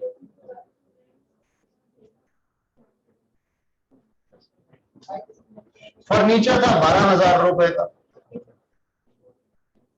सर जी सर हम इसको बिल्डिंग को ओपनिंग कर डालते हैं 1 जनवरी को परचेज किया ना, कहां पे परचेज किया है? 1 जनवरी को बैलेंस शीट है ना बिल्डिंग का। देखो क्या लिखा हुआ, ऑन 1 जनवरी 2013 बिल्डिंग की वैल्यू कितनी थी? 36,000 रुपए। तो सर हमारे प्रीवियस ईयर तो 2012 था ना। सर ये 2012 होना चाहिए अगर ओपनिंग का अकाउंट कर दिया।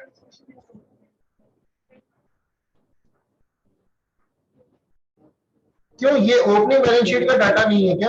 सर 31 दिसंबर सर हमारा ईयर हो गया ना। मैं तो 1 जनवरी की बात कर रहा हूँ जो नीचे लिखा हुआ है। सर हमारा अकाउंट तो 31 दिसंबर को क्लोज हो गया होगा। 31 दिसंबर कौन से वाला? 2012। 13 है, 12-13 है या फिर from the following receipt and payment account prepare income and expenditure account. ज्यादा क्वेश्चन नहीं छोड़ेंगे, इसको ठीक करेंगे। 1 मिनट, अरे 1 मिनट ना, 31 मार्च 2013 करेंगे इसको। ये लो ना 13 है ना, बात खत्म करो ना यार, तुम बहुत परेशान करते हो।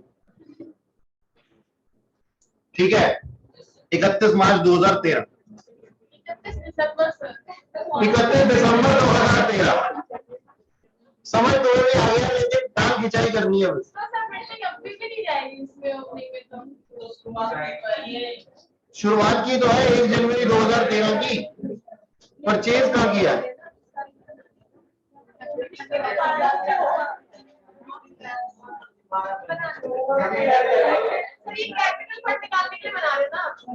मेरे को एक बात बताओ, कैपिटल फंड निकालने के लिए बना रहा हूँ, चलो तो ओपनिंग बैलेंस शीट में क्यों नहीं जाएगी? हमारा अकाउंट तो 31 दिसंबर 2012 को क्लोज हो रहा है। हाँ जी तो अब नया ईयर स्टार्ट होगा 1 जनवरी से। जी, तो सर बिल्डिंग तो हमारे पास 1 जनवरी को है ना। तो बिल्डिंग 1 जनवरी को दी हुई है, 1 जनवरी 2013 का मतलब ओपनिंग ही तो है। हमारा अकाउंट दिसंबर 2013 में क्लोज हुआ, 31 सुनो मेरी बात, 1 जनवरी 2013 से 31 दिसंबर 2013 तक का हमने अकाउंट बनाना है, और ये वैल्यू कब की दी हुई है? 1 जनवरी 2013 की दी हुई है 36,000 रुपए। तो इसको ओपनिंग बैलेंस शीट में क्यों ना डालूं? क्यों ना डालूं ये बताओ? अगर आप 2013 को लाए तो जाएगी। 13 की तो बना रहा हूँ, 13 की ओपनिंग बना रहा हूँ। सर ये में बहुत कंफ्यूजन हो रही है इसको तो। अरे क्यों कंफ्यूजन हो रही है, मुझे ये नहीं समझ में आ रही है के अंदर। सिंपल सी चीज है, ओपनिंग बैलेंस शीट कौन सी डेट, मेरा ईयर कौन सा है? 2013। तो मेरी ओपनिंग बैलेंस शीट कौन से डेट को होगी बोलो? 1 जनवरी 2013, 31 लिख दिया, और 31/12/2013 को मेरी क्लोजिंग होगी। इसमें कंफ्यूजन क्या है? तो जो ओपनिंग का बैलेंस दिया हुआ है उसको मैं ओपनिंग बैलेंस शीट में डाल रहा हूं, सिंपल। इक्विपमेंट का कितना था? 17,500। ठीक जी। अच्छा, और हमारे पास में सब्सक्रिप्शन आउटस्टैंडिंग दी हुई है 1,200 रुपए की, वो भी लिख दो। आउटस्टैंडिंग सब्सक्रिप्शन 1,200 रुपए। डेप्रिसिएशन कौन बोल रहा था पहले? वो अपना नाम बताए। नालायक। डेप्रिसिएशन तो ये रेंट पे लगता है, ये तो ओपनिंग की है, ओपनिंग बैलेंस शीट है। ठीक है, और तो कुछ नहीं है, और 31 मार्च का ही लिखा हुआ है सब कुछ। ठीक है, कोई दिक्कत नहीं है। अब यहां पे निकाल दो जी हमारे पास में कैपिटल फंड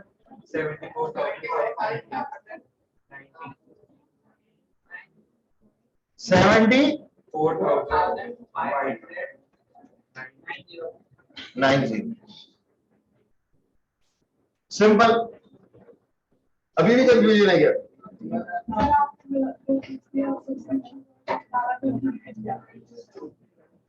सब्सक्रिप्शन 2012 वाला क्यों लिख रहे हो? ये पूछना है। यहाँ पे डेट क्या दी हुई है? सब्सक्रिप्शन आउटस्टैंडिंग 31 मार्च 2012, यानी कि लास्ट ईयर का सब्सक्रिप्शन था, तो इसलिए ओपनिंग का सब्सक्रिप्शन बन जाएगा। ये हमारे पास में इस साल का ओपनिंग बिल्डिंग दिया हुआ है और इक्विपमेंट्स दिए हुए हैं और फर्नीचर दिए हुए हैं, तो हम ये मान लेते हैं कि लास्ट ईयर के क्लोजिंग भी यही रहे होंगे। इस साल का ओपनिंग लास्ट ईयर का क्लोजिंग सेम ही तो होता है। अच्छा जी, ये हमने बना ली, ओपनिंग बैलेंस शीट बना ली। Okay sir, income and expenditure account बनाना है हमने, हटा दो इसको, या फिर यहां बनाते हैं।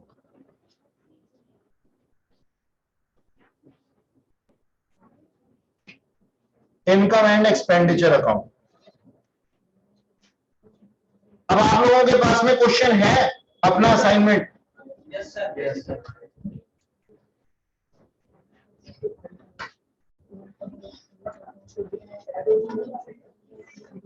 सबसे पहले थी हमारे पास में सब्सक्रिप्शन, अभी हमने देखा था, तो बाय सब्सक्रिप्शन अकाउंट कितना आया था इसका टोटल एडजस्ट करने के बाद? 54,000। अच्छा, ये कैसे कैसे आता है एक बार लिखवा दो। 52,000 था हमारे पास में, उसमें हमने ऐड किए थे 3200, माइनस किए थे 1200 जी। इसी तरीके से एक लॉकर रेंट के रिलेटेड भी था, बाय लॉकर रेंट, ये था हमारे पास में 1250, और इसके अंदर हमने ऐड कर दिया एक्रूड इंटरेस्ट, एक्रूड इंटरेस्ट नहीं, एक्रूड रेंट 250, क्लोजिंग वाला, क्लोजिंग एक्रूड, तो ये क्लोजिंग बैलेंस शीट में भी चला जाएगा। ठीक है, कितना हो गया? 1500। ठीक सर, ऊपर बढ़ते हैं।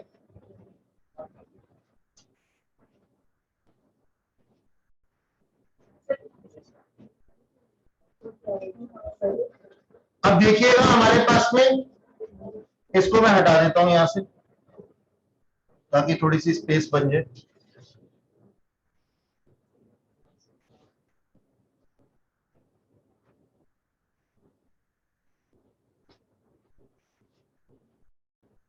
जी, इलेक्ट्रिसिटी चार्जेस लिख देंगे, रेवेन्यू नेचर के, कोई एडजस्टमेंट भी नहीं है इसके साथ में मेरे ख्याल। ठीक है सर, ये रेवेन्यू नेचर के। बिलियर्ड टेबल बोलो जी, एसेट साइड पे आएगा सर, एसेट है ये हमारा, और किसके अंदर इंक्लूड हो जाएगा? फर्नीचर के अंदर इंक्लूड हो जाएगा। फर्नीचर का ओपनिंग बैलेंस कितना था मेरे पास में? 12,000, और वो इंक्लूड हो जाएंगे उसके अंदर 17,500। करो चाहे ना करो, मुझे कोई दिक्कत नहीं, मुझे कोई दिक्कत नहीं। आप अलग से भी लिख सकते हो, गलत नहीं करना बस। फर्नीचर को अलग से लिख सकते हो, बिलियर्ड टेबल को अलग से लिख सकते हो, दोनों के ऊपर डेप्रिसिएशन कितना लगाना है? 10-10%। यहां पे अगर महीना दिया हुआ होता तो हम मंथ्स के हिसाब से डेप्रिसिएशन काउंट कर लेते, लेकिन हम कब मान रहे हैं इसको कि हमने 1 जनवरी 2013 को ही खरीद लिया है, परचेज कर लिया, परचेज किया है। अच्छा, मैं नहीं लिख रहा यहां पे 1 जनवरी 2013, वरना बच्ची फिर मेरे पीछे पड़ जाएगी कि इसको ओपनिंग बैलेंस शीट में लेकर के जाओ। मैं यहां पे इसको लिख रहा हूं 2 जनवरी 2013। अब ठीक है, एक दिन का डेप्रिसिएशन नहीं लगा रहा हूं, लगेगा ऊपर 10% से, ठीक है ना। अच्छा, तो ये कैपिटलाइज नेचर का है सर, बैलेंस शीट में एसेट साइड पे चला जाएगा। ऑफिस एक्सपेंस, हाँ सर रेवेन्यू नेचर के, इनकम एंड एक्सपेंडिचर अकाउंट में आएंगे। Printing and stationery revenue nature की है sir, income and expenditure account के अंदर आएगी। प्रिंटिंग एंड स्टेशनरी के ऊपर कोई एडजस्टमेंट तो नहीं है, नहीं है सर। टूर्नामेंट एक्सपेंसेस, सर एक बार चेक कर लो क्या कोई टूर्नामेंट फंड तो नहीं दिया हुआ यहाँ पे, रिसीट साइड पे दिया हुआ है सर, तो ये डिडक्ट हो जाएंगे टूर्नामेंट एक्सपेंसेस में से। यहां पे इसको अलग कलर से लिख देते हैं, टूर्नामेंट फंड और टूर्नामेंट एक्सपेंसेस आपस में एडजस्ट होंगे क्योंकि दोनों का सेम है ना मोटिव। तो हम क्या कहेंगे सर, इसके टोटल कितने हैं 36,000 और यहाँ पे 18,500, तो मैं यहां से क्या कर देता हूं सर, माइनस कर देता हूं 18,500 और टोटल अमाउंट मेरी बैलेंस शीट में लायबिलिटी साइड पे कितना आ जाएगा, जल्दी से बता दो। 36,000 में से 18,500 माइनस किया तो कितना, नहीं बता पा रहे, 7,500 बैलेंस शीट में लायबिलिटी साइड। पहले डिस्कस कर रहा हूं, बना बाद में दूंगा। ओके सर, कोई दिक्कत तो नहीं है। हेलो रिज्यूम जी। अच्छा, आगे हमारे पास है रिटेल ऑफ ग्राउंड। हाँ सर, ये रेवेन्यू नेचर का है, तो ये रेवेन्यू नेचर का इनकम एंड एक्सपेंडिचर अकाउंट के अंदर आ जाएगा। फर्नीचर परचेज फर्नीचर के अंदर इंक्लूड हो जाएगा। तो मेरी क्लोजिंग बैलेंस शीट में कितने का फर्नीचर होगा सर, 12,000 प्लस 7,700 बैलेंस शीट में एसेट साइड पे आ जाएगा और इसके ऊपर डेप्रिसिएशन जो होगा वो इनकम एंड एक्सपेंडिचर अकाउंट में आ जाएगा। तो यहां पे ना नीचे एक छोटी सी चीज लिख देता हूं, डेप्रिसिएशन ऑन फर्नीचर और डेप्रिसिएशन ऑन बिलियर्ड टेबल, और क्या है, दो ही चीजें एसेट में अभी तक हमारे पास, ठीक है जी, दो ही चीजें। अब यहाँ पे स्पोर्ट्स इक्विपमेंट भी लिखा हुआ है सर, ये भी बैलेंस शीट में एसेट साइड पे आ जाएगा, इसके ऊपर भी डेप्रिसिएशन लगाऊंगा।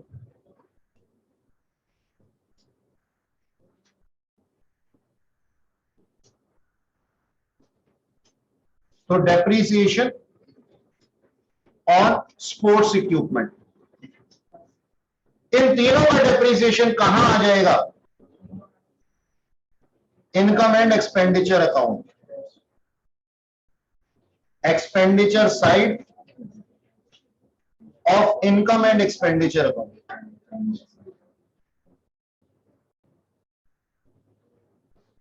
ठीक सर, कैश इन हैंड और कैश एट बैंक सर, ये दोनों बैलेंस शीट में चले जाएंगे एसेट साइड पे, क्लोजिंग वाली।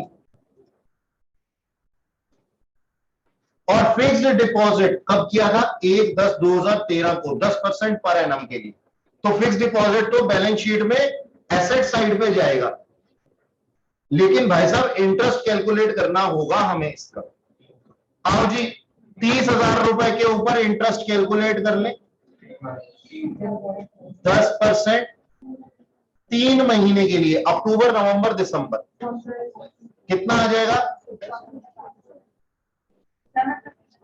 750। अब 750 एग्जैक्टली एकदम से नहीं लिखना, चेक करो interest on FD receipt side पे कहीं लिखा हुआ है, नहीं लिखा हुआ ना, तो ये पूरे का पूरा क्या है, एक्रूड है, ये पूरे का पूरा एक्रूड है। तो ये कहां जाएगा, एक तो इनकम साइड पे और प्लस क्लोजिंग बैलेंस शीट में भी जाएगा, है ना, बोलो जी, वहां पे भी जाएगा। ठीक है सर, इनकम साइड पे और प्लस क्लोजिंग बैलेंस शीट में, क्योंकि अभी तक एक्रूड है, हमें मिला नहीं। ठीक है ना, ओके, ये साइड पूरी हो गई। अब चेक करो जी, सब्सक्रिप्शन हम कर चुके हैं।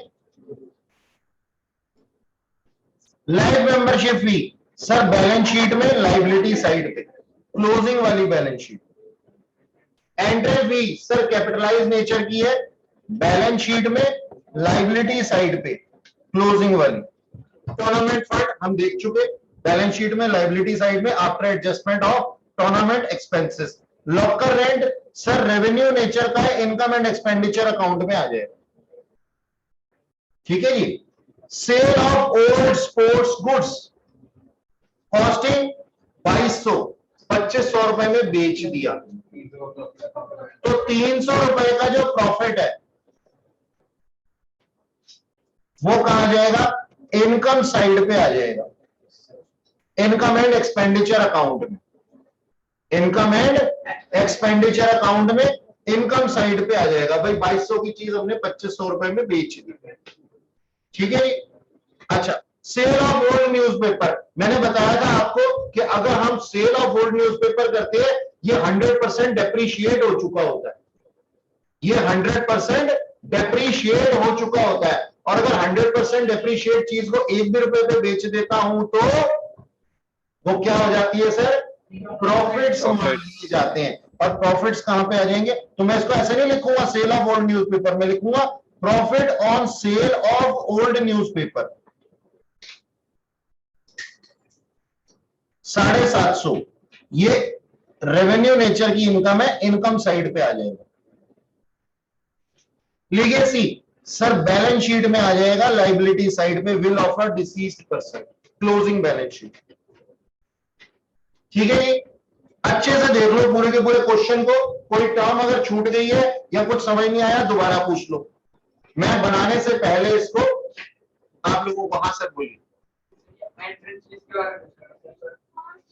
हाँ सर, देखो एक बच्चा कहता है सर ये एंट्रेंस फी के बारे में पूछ रहा है। देखो तरीका देखो, ये एंट्रेंस फी के बारे में पूछ रहा है, मैं इसका असिस्टेंट हूं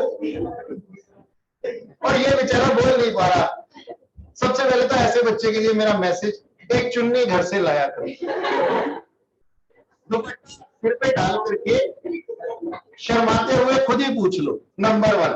और फिर उसके बाद में दूसरी आवाज जहां से भी मुझे आई, मुझे याद पता नहीं, समझ नहीं आया, किसी लड़की की आई मुझे, हाँ सर मुझे भी पता, तो भैया पहले क्यों नहीं पूछा तुमने। अच्छा खैर कोई बात नहीं, जोक सपाट, मजाक के लिए था ये सब। जी सर बताइए। एंट्रेंस फीस के बारे में मैं बता देता हूं, बहुत से क्वेश्चन के अंदर ये रेवेन्यू नेचर का भी माना जाता है, बहुत से क्वेश्चन के अंदर ये कैपिटलाइज नेचर का भी माना जाता है। सर मैं ये मानता हूं, जैसे हम स्कूल में एडमिशन लेते हैं, कोई हमसे रजिस्ट्रेशन चार्जेस लेता है, तो वो वन टाइम चार्जेस ही होते हैं ना, वो बार बार थोड़ी ना पे करने पड़ते हैं कि सर अब आप फर्स्ट क्लास में एंटर हो गए, लाओ फिर से रजिस्ट्रेशन कराओ, अब आप सेकंड में हो गए, दोबारा से रजिस्ट्रेशन कराओ। अरे आपने भी सीए के अंदर रजिस्ट्रेशन चार्जेस तो एक ही बार, एंट्रेंस फीस उसी को कहते हैं, एक ही बार पे की ना। अब तो आप एग्जामिनेशन फी भरते हो हर स्टेज पे, फाउंडेशन की, इंटर की, फाइनल की। तो सर यहां पे जिन भी बुक्स के अंदर इसको रेवेन्यू नेचर का माना गया है, मैं इसको गलत समझता हूं और मैं इसको कैपिटलाइज नेचर का मानते हुए बैलेंस शीट में लाइबिलिटी साइड पे लेकर के जाता हूं, क्योंकि ये पैसा मैंने इकट्ठा किया है जनता को सेवा करने के लिए। मैं मेंबर से मैंने ये पैसा इकट्ठा किया है, एंट्रेंस फीस ली है जनता की सेवा करने के लिए, इसलिए ये क्या है सर, ये मेरे पास में एक ऑब्लिगेशन है और बैलेंस शीट में लाइबिलिटी साइड पे आ रहा है। बात समझ में? जी ले सकते हैं, बिल्कुल ले सकते हैं। देखो अगर आप क्वेश्चन के अंदर क्वेश्चन के साथ में इमोशनली नहीं जुड़ रहे हो, हमें ना बेसिकली यहाँ पे जितने भी सॉल्यूशंस दिए हुए होते हैं मेरे आपके जैसे लोगों ने सॉल्व किए, आप भी आज से 5 साल बाद अपना खुद का सॉल्यूशन सॉल्व कर सकते हैं, ठीक है नहीं, क्वेश्चन सॉल्व कर सकते हैं जब आपका आईक्यू लेवल एक बड़ा हो जाता है। तो कोई चीज अगर वहां पे गलत दी हुई है तो हम उस चीज को गलत मान करके हम अपने प्रिंसिपल्स थोड़ी ना चेंज कर देंगे, हमें तो सिर्फ उसके नेचर को देखना है। फिर भी अगर ये कहते हैं नहीं सर मेरे तो मॉड्यूल के अंदर 10 क्वेश्चन में 10 बार एंट्रेंस फीस को रेवेन्यू नेचर का माना गया और मैं तो यही करूंगा या करूंगी, तो कोई दिक्कत नहीं, नीचे एक नोट डाल दो। मैंने कहा ना इस एनपीओ के अंदर जगह जगह पे डायनामाइट्स आएंगे आपके सामने, छोटे छोटे डायनामाइट्स, यानी कि वो आपको कंफ्यूज करने की कोशिश करेंगे। अब यहाँ पे कुछ क्वेश्चंस के अंदर ऐसा भी लिखा हुआ होता है कि लीगेसी को 25% रेवेन्यू नेचर का ट्रीट कर लो। क्या लीगेसी रेवेन्यू नेचर की होती है? इसका मतलब हम क्या मान रहे हैं, हमारे यहाँ पे ऐसे बुढ़े आते ही रहते हैं जो मरते रहते हैं और अपनी प्रॉपर्टी दान देते रहते हैं। हमारे यहाँ तो ये ट्रेंड है। 25% रेवेन्यू नेचर मानने का मतलब क्या हुआ?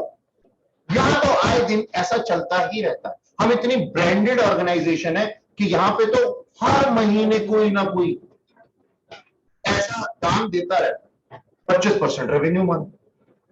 जबकि सच्चाई क्या है कि सर ये कैपिटलाइज नेचर का है, कई सालों में कभी एक आध बार ऐसा होता है।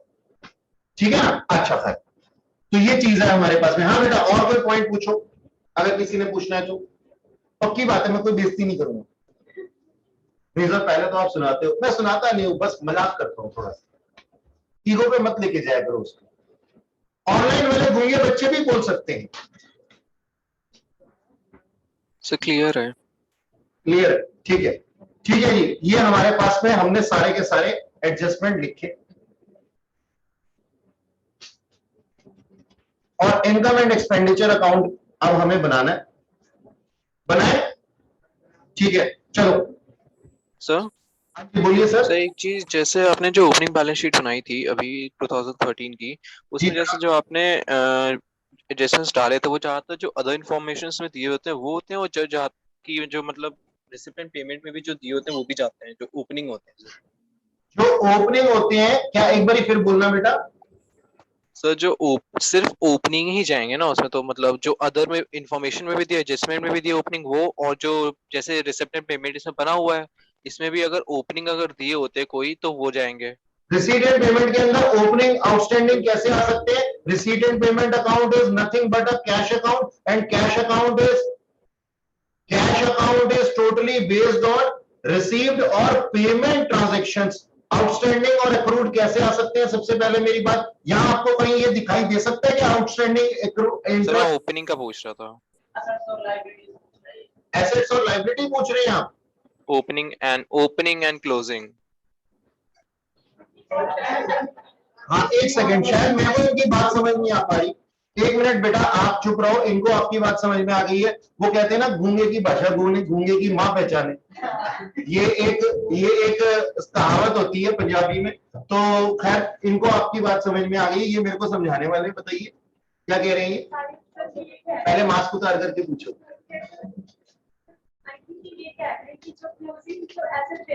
जी। और अदर इंफॉर्मेशन पे दे रखा हो, जब फिर दोनों लेके हाँ अच्छा, मुझे ये बताना चाह रही है, ये आपने शायद ये पूछा है कि ये जो सैलरी में 1000 रुपए दे रखा है और जो नीचे एडजस्टमेंट में दिया हुआ होता है, उन दोनों को रिकॉर्ड करते हैं, ये पूछ रहे हैं आप? पूरी तरह से सर। तो सर ये जो लिखा गया है 1000, ये कहां से उठाया गया? नीचे से ही तो उठाया गया। तो ये इनकम एंड एक्सपेंडिचर अकाउंट में भी इसी वजह से आया है क्योंकि ये नीचे एडजस्टमेंट में दिया हुआ था। तो एडजस्टमेंट से ही हमारे को जो है सिर्फ एक कैश होता है बेटा, जो हमें income and expenditure receipt and payment account से मिलता है। बाकी सारी चीजें हमारे पास में होती है। जैसे मान लो अगर क्वेश्चन के अंदर दिया हुआ है ओपनिंग फर्नीचर, तो ओपनिंग फर्नीचर यहां पे दिया हुआ है, ठीक है सर, नीचे एडजस्टमेंट के अंदर, और फिर एक फर्नीचर परचेज यहां पे दिया हुआ है, तो वो केवल क्लोजिंग का ही पार्ट बनेगा, वो ओपनिंग का पार्ट नहीं बनेगा। मेरी बात समझ में आई बेटा आपको? शायद हर्षनीत जी पूछ रहे थे। हाँ सर। तो मैं यहाँ क्या कह रहा हूं, जैसे मान लो नीचे फर्नीचर दिया हुआ 12,000 रुपए, अगर मैं आपकी बात को सही समझ पा रहा हूं तो 12,000 रुपए नीचे दिया हुआ है, और ये फर्नीचर परचेज यहां पे भी दिया हुआ है। तो इसीलिए सर मैंने इसको 2-1 बोला। मैंने ये बोला था उस टाइम पे भी, कहीं बच्ची मेरे पीछे ना पड़ जाए, ये बात मैंने बोला था। 2-1 इसीलिए लिखा मैंने कि ये एक तरीके बाद फर्नीचर परचेज के, ये ओपनिंग बैलेंस शीट का पार्ट नहीं बनेगा। ये ओपनिंग बैलेंस शीट का पार्ट नहीं बनेगा। ये जो फर्नीचर परचेज में 7700 लिखे हैं ना, ये ओपनिंग बैलेंस शीट का पार्ट नहीं बनेगा। हाँ, ये जो कैश है ये ओपनिंग बैलेंस शीट का पार्ट बनेगा, क्योंकि ये बैलेंस बीडी लिखा हुआ है और ये लास्ट ईयर का बैलेंस था। हर्षनीत जी, आपको मेरी बात समझ में आई? यस सर, आ गया, क्लियर है। पूछ रहे थे शायद आप? हाँ जी। चलिए ठीक है सर। अच्छा पूरे को? ठीक सर। अच्छा जी, अब क्वेश्चन मेरे पास भी है, आप लोगों के पास भी है। चलिए इस तरीके से हमने बना भी लिया। सैलरी लिखी हुई है हमारे पास में। सैलरी से रिलेटेड एक एडजस्टमेंट थी 11,000 प्लस 1,000 12,000। ठीक सर। इलेक्ट्रिसिटी चार्जेस थे 5500 रुपए के। और सर ऑफिस एक्सपेंसेस थे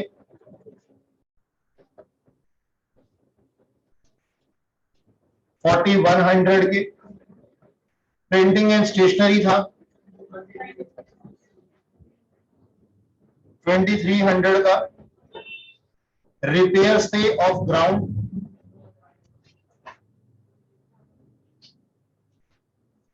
रिपेयर ऑफ ग्राउंड को ना कभी अपकीप ऑफ लैंड भी लिखा हुआ होता है। अपकीप ऑफ लैंड यानी कि जमीन का रख रखाव। ठीक है ना? अच्छा जी, रिपेयर ऑफ ग्राउंड को अपकीप ऑफ लैंड भी कहते हैं कभी कभी। और फिर डेप्रीसिएशन लगाना है हमको। बिल्डिंग की वैल्यू कितनी थी? 36,000। और ड्यूरिंग द ईयर हमने कोई बिल्डिंग तो परचेज नहीं की, तो 36,000 का 10% हो गया 3600। आई गेस मेरे को यहां पे लिखने की जरूरत नहीं है कि 10% इतना बनता है। ठीक जी। बिल्डिंग के बाद हमारे पास में एक चीज थी, क्या? फर्नीचर। फर्नीचर हमारे पास में ओपनिंग कितना था? 12,000 और 7700 हमने और खरीद लिया था। 19700 के ऊपर 10% हो गया सर 970। यही आएगा ना? 77 आएगा, 70 आएगा।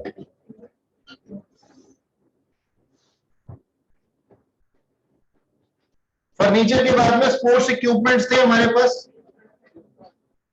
स्पोर्ट्स इक्विपमेंट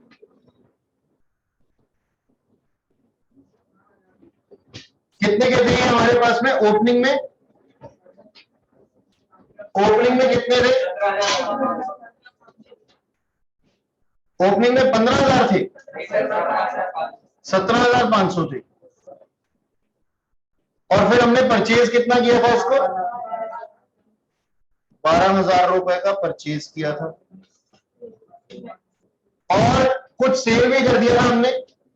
2500 रुपए का, 2500 रुपए में बेचा था 2200 रुपए का सामान, है ना? तो 2200 माइनस भी कर दूंगा भाई। जो जा चुका है उसके ऊपर डिप्रिसिएशन थोड़ी लगेगा। मेरी बात समझ में आई? डिप्रिसिएशन तो रिमेनिंग के ऊपर लगेगा ना। ठीक है, तो उसका ये अमाउंट कितना आ गया बेटा?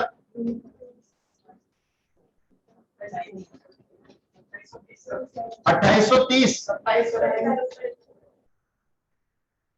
27,30। अच्छा ठीक है, 10% कितना हो गया?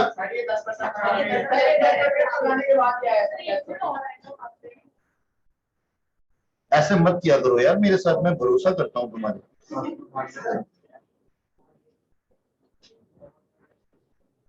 ठीक है, तो ये कितना आ गया?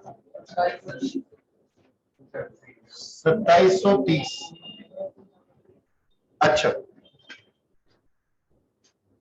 और हमारे पास में क्या इंफॉर्मेशन है? लॉकर रेंट हमने कर लिया था।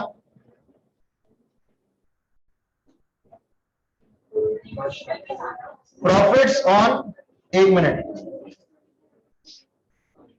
ऑन सेल ऑफ ओल्ड, क्योंकि ये इसके साथ ही था ना इक्विपमेंट, ये भी कर देते हैं, 300 रुपए था। अच्छा, sale of old newspaper, profit on sale of old newspaper 750। और interest on FD by accrued interest on FD 750। और एंट्रेंस फी को मैं कैपिटलाइज नेचर का मान रहा हूं। एक बार चेक कर लेते हैं।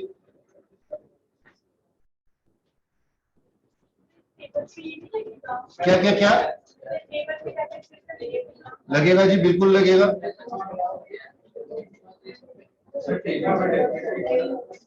टेबल पे डेप्रिसिएशन लगा दिया ना हमने। नहीं लगाया सर अभी।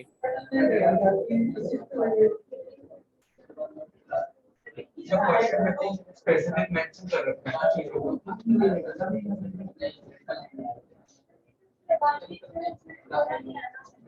क्या नहीं बोला? बिलियर्ड टेबल पे डेप्रिसिएशन।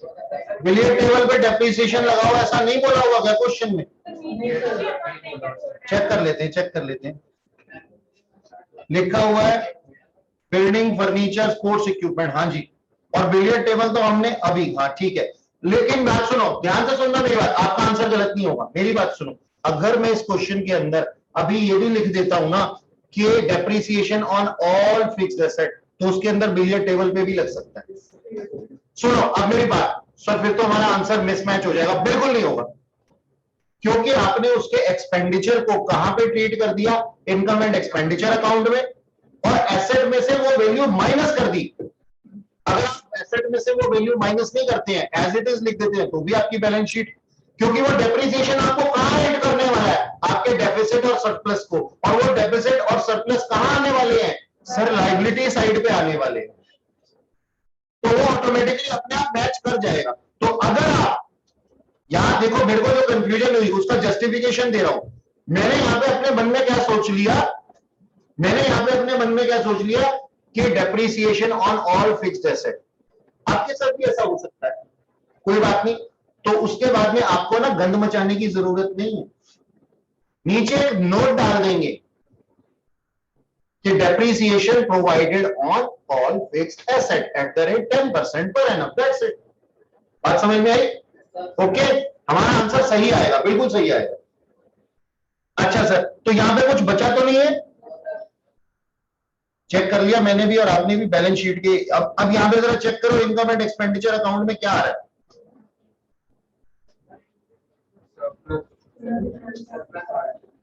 सरप्लस आ रहा है।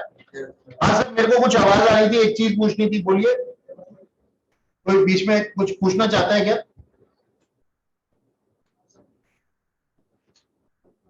ये मत पूछना मैलिडी इतनी चॉकलेटी क्यों है। टू सरप्लस कितने का आ रहा है सर? कितना कितना? 22,300। याद रखना, मैंने इसमें एंट्रेंस फीस कैपिटलाइज नेचर की मानी है, बैलेंस शीट में डायरेक्ट लेकर के जा रहा हूं, और इसके आंसर में इन्होंने रेवेन्यू नेचर का माना हूं। ओपनिंग बैलेंस शीट हमारे पास में थी, क्लोजिंग बैलेंस शीट ये रही सर, इसी के अंदर डिक्टेट कर रहा हूं, ठीक है। सबसे पहले ना क्लोजिंग बैलेंस शीट बनाने के लिए एक तरीका सिंपल, ध्यान से सुन लो मेरी बात। चाहोगे तो मैं अलग से बना पाऊंगा, लेकिन टाइम वेस्ट करने की आपको जरूरत नहीं है। मेरी बात ध्यान से सुनो। एक काम करो, ओपनिंग बैलेंस शीट वाला सबका सब लेकर के पर्टिकुलर्स, जो आपके पास में ओपनिंग बैलेंस शीट है ना, दिखाई दे रही है, वो आपकी कॉपी में जो ओपनिंग बैलेंस शीट है ना, इसको as it is without figures नीचे कॉपी पेस्ट कर दो। वो चीजें तो आएंगी ही आएंगी, ठीक है ना। चलो जी, हमारे पास में क्या था? हमें इनकम एंड एक्सपेंडिचर अकाउंट से क्या दिखाई दिया? 10,000 रुपए क्लोजिंग कैश, ये दिखाई दिया था। Income receipt and payment account से, इनकम एंड एक्सपेंडिचर अकाउंट नहीं, रिसीट एंड पेमेंट अकाउंट में क्लोजिंग कैश दिया हुआ है 10,000 रुपए, हमने लिख दिया। बैंक दिया हुआ है 12,690 रुपए, ये भी हमने लिख दिया। बिल्डिंग हमारी ओपनिंग बैलेंस शीट में भी थी, हाँ सर बिल्कुल थी, तो हमने बिल्डिंग लिख दिया होगा अपनी कॉपी पेस्ट करके। अब यहां पे चेंजेस क्या है? मैंने कहा था ना फिगर्स को मत उठाना। बिल्डिंग के अंदर 36,000 रुपए का ओपनिंग बैलेंस था। ड्यूरिंग द ईयर हमने कुछ परचेज नहीं किया, लेकिन डेप्रिसिएशन लगाया है, वो लेस हो गया, तो लेस करने के बाद हमारी बिल्डिंग की वैल्यू आ गई 32,400। ऐसे हमारे पास में फर्नीचर का कॉपी पेस्ट हुआ, वहां से फर्नीचर का ओपनिंग बैलेंस था 12,000, कुछ फर्नीचर मैंने परचेज किया था, डेप्रिसिएशन लगाते समय भी हमने कैलकुलेशन की थी। कुछ फर्नीचर मैंने परचेज किया था, कितने का? 7700 रुपीज का, जिसकी इंफॉर्मेशन मेरे को कहां दी हुई है? रिसीट एंड पेमेंट अकाउंट में। ध्यान रखना पड़ेगा बस, ठीक है ना? अच्छा, और फिर इसके बाद में मेरा डेप्रिसिएशन लगा उसके ऊपर 1970 रुपए, तो 17,730 रुपए मेरी क्लोजिंग वैल्यू है। कॉपी पेस्ट में तीसरा नंबर था किसका सर? स्पोर्ट्स इक्विपमेंट का। स्पोर्ट्स इक्विपमेंट मेरे पास ओपनिंग में भी थे, ओपनिंग बैलेंस मेरे पास में कितना था? 17,500, ठीक है ना? अच्छा, ड्यूरिंग द ईयर मैंने कुछ स्पोर्ट्स इक्विपमेंट परचेज किए, 12,000 रुपए के ऐड हो गए, और मैंने बेच दिए 2200 रुपए के। याद रखना, यहां बच्चे जो गलती कर दे रहे 2500 कर देते हैं। 2500 रुपए में बेचा है, 2500 रुपए का नहीं बेचा। तो जितने का बेचोगे उसी से तो बैलेंस माइनस होगा। तो मैंने 2200 रुपए का बेचा, ठीक है जी, 2200 रुपए का माइनस, टोटल रह गया कितना? 27,300। उसके ऊपर डेप्रिसिएशन लगाया 2730, तो मेरा क्लोजिंग बैलेंस कितना आ गया? 24,570 रुपए मात्र। ठीक सर। आगे चलते हैं एफडी। हाँ बेटा, मेरे से बोल, मेरे से बोल, मेरे से बोल। ये पता है अनिका तेरी फीस मांगती है मुझसे, कहती है मैं भी पढ़ाती हूँ उसको। अरे पूछना। पूछ नहीं रही थी क्या? दिखा रही थी कुछ चिड़िया। वो देखो चिड़िया, छोटे बच्चों का खाना खिलाते समय देखा कभी? मतलब किसी ने देखा हो, मेरे घर में छोटे बच्चे हैं, उसको हम क्या कहते हैं, वो घर में बैठ के नहीं खाते। हमारा टाइम बड़ा अलग था, हमें तो कोई कुछ कहता ही नहीं था, बाहर से खेल करके आते थे, खुद ही भूख लगती थी, खाना खोज के खा जाते थे, छीन करके। आजकल के बच्चों को चमचा ले करके पीछे पीछे भागते हैं, चिड़िया दिखाते हुए खाना खिलाते, चिड़िया दिखती। अच्छा सुनो, देखो जी देखो, ध्यान से सुनो मेरी बात। एफडी अपने पास ओपनिंग में नहीं थी ना? ठीक है, बताओ। नहीं थी, तो बस यही एक वो चीज है जिसके ऊपर हमें ध्यान देना है, बाकी तो कॉपी पेस्ट कर रहे थे। तो ये हमने ड्यूरिंग द ईयर परचेज की एफडी, एफडी मैंने परचेज की। एक सेकेंड, एक इंपॉर्टेंट कॉल आ रहा है। नमस्कार सर। बढ़िया सर। सर मैं आपको है ना अभी बस थोड़ी देर में कॉल करता हूँ, क्लास में था। जी जी बच्चों, तो क्या है, हमने ड्यूरिंग द ईयर परचेज की और इसके ऊपर एक्रूड इंटरेस्ट भी निकाला था। तो ये देखो, ये गौ माता और इसके साथ इसका बछड़ा हमने ऐड कर दिया, 30,750 रुपए टोटल आ गया। एक्रूड इंटरेस्ट ऐड है, एफडी के ऊपर डेप्रिसिएशन मत लगा देना, जान ले लूंगा, सच बता रहा हूं। नहीं सर, हम तो ना एक्रूड इंटरेस्ट को माइनस करने वाले, हमने एफडी भी दी है और हम बैंक को इंटरेस्ट भी देंगे।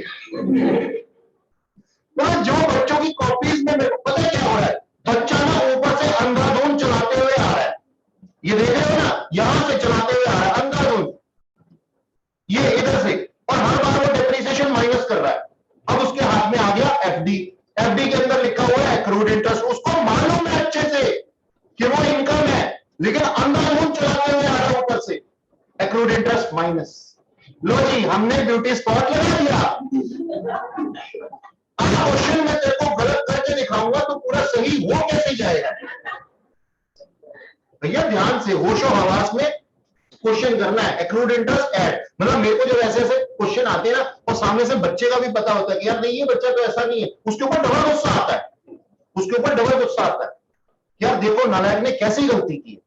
अच्छा, एक्रूड इंटरेस्ट के अंदर हमने इसको ऐड कर दिया, बिलियर्ड टेबल। अब मेरे क्वेश्चन के अंदर मैंने बताया था, आप डेप्रिसिएशन अगर चार्ज कर रहे हो तो माइनस कर देना, और अगर नहीं माइनस कर रहे हो तो billiard table as it is लिखा हुआ किस साल मैंने परचेज किया था।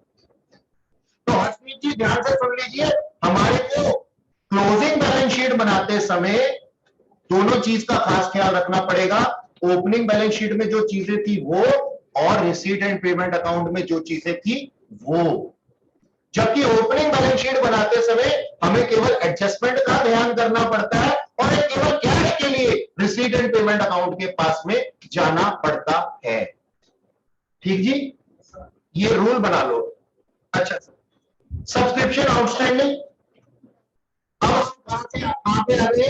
अब हम ओपनिंग बैलेंस शीट के बाद में कहां ध्यान दे रहे हैं? अपने इनकम एंड एक्सपेंडिचर अकाउंट पे, जो हमने अभी ताजा बनाया, और उसके अंदर जितने भी एडजस्टमेंट वाले पॉइंट है ना, उससे क्लोजिंग बैलेंस शीट इफेक्ट होने वाली है। चेक करो अपने इनकम एंड एक्सपेंडिचर अकाउंट को, उसके अंदर सब्सक्रिप्शन आउटस्टैंडिंग दी हुई है 3200 रुपए की, और साथ ही लॉकर रेंट आउटस्टैंडिंग भी दिया हुआ है। आउटस्टैंडिंग में इसको अक्रूड लिखो, ये इनकम थी हमारी, अक्रूड लॉकर रेंट। अच्छा सर, अब रिसीट एंड पेमेंट में इनकम एंड एक्सपेंडिचर अकाउंट में चल रहे हैं अभी हम, और हमको वहां पे एक और चीज दिखाई दी, सैलरी के अंदर एडजस्टमेंट, आउटस्टैंडिंग सैलरी हमारी लायबिलिटी होती है, मैंने 1000 रुपए लिख दिए। ओपनिंग बैलेंस शीट से हमारे पास में कैपिटल फंड आया था 74,590 रुपए, उसके अंदर हमने अपना सरप्लस 26,300 रुपए, नहीं 26,300 नहीं आया था, हमारा कितना आया था जल्दी बता दो? 22,300। अभी हमने कितना निकाला था? 22,300। ये सही है कैलकुलेशन? जल्दी बता दो, ये गलत है? अच्छा चलो मैं इसको ठीक कर देता हूँ। 23, देखो बेटा ये कैलकुलेशन बैलेंसिंग फिगर सही निकालना हमेशा। मैं यहां पे लेके आता हूं 23,100,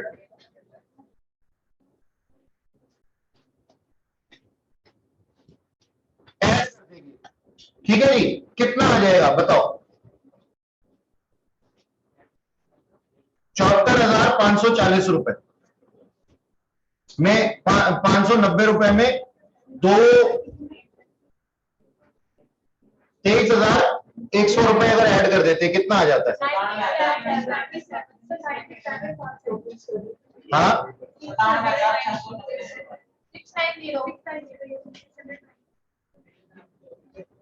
ये आ जाता है। लीगेसी को ऐड नहीं करना, इंडिपेंडेंटली लिखना है। मेरा कैपिटल, मेरा एक पॉइंट ये था, कैपिटल फंड ये दूसरा पॉइंट, लीगेसी तीसरा पॉइंट, ठीक है जी। आउटर कॉलम में लिखूंगा, ये आ गया मेरा 197960। ठीक कर लेते हैं उसको दोबारा।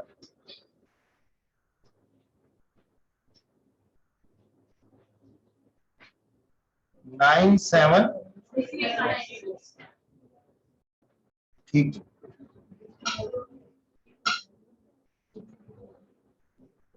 लीगेसी लिख दिया। लाइफ मेंबरशिप फी को ऐड नहीं करना, चौथे पॉइंट के साथ में लिखना है आउटर कॉलम में, इसको हटाओ। 2200 बाहर, ठीक है जी। इनको सबको भगाओ यहां से, ठीक। अच्छा, फिर इसके बाद में टूर्नामेंट फंड, ये पांचवा पॉइंट है। इसके अंदर टूर्नामेंट एक्सपेंसेस माइनस होंगे और ये 7500 आ जाएगा। छठा पॉइंट है हमारे पास में एंट्रेंस फीस, कितनी थी? 3200। चेक करो जितना बैलेंस शीट का आ गया आंसर, बिल्कुल आएगा सर। ऐसा थोड़ी है कि हम इनका दिया हुआ आंसर लिखेंगे तो ही हमारा, हमें तो अपने कॉन्सेप्ट पे रहना। नोट कर लो इसको। ये फोटो वोटो खींच के ले जाते हो ना तो फिर परेशान होते हो घर पे, इसको बनाते क्यों नहीं हो हाथ से? जब चीजें पसंद क्या समझ में आ गई है,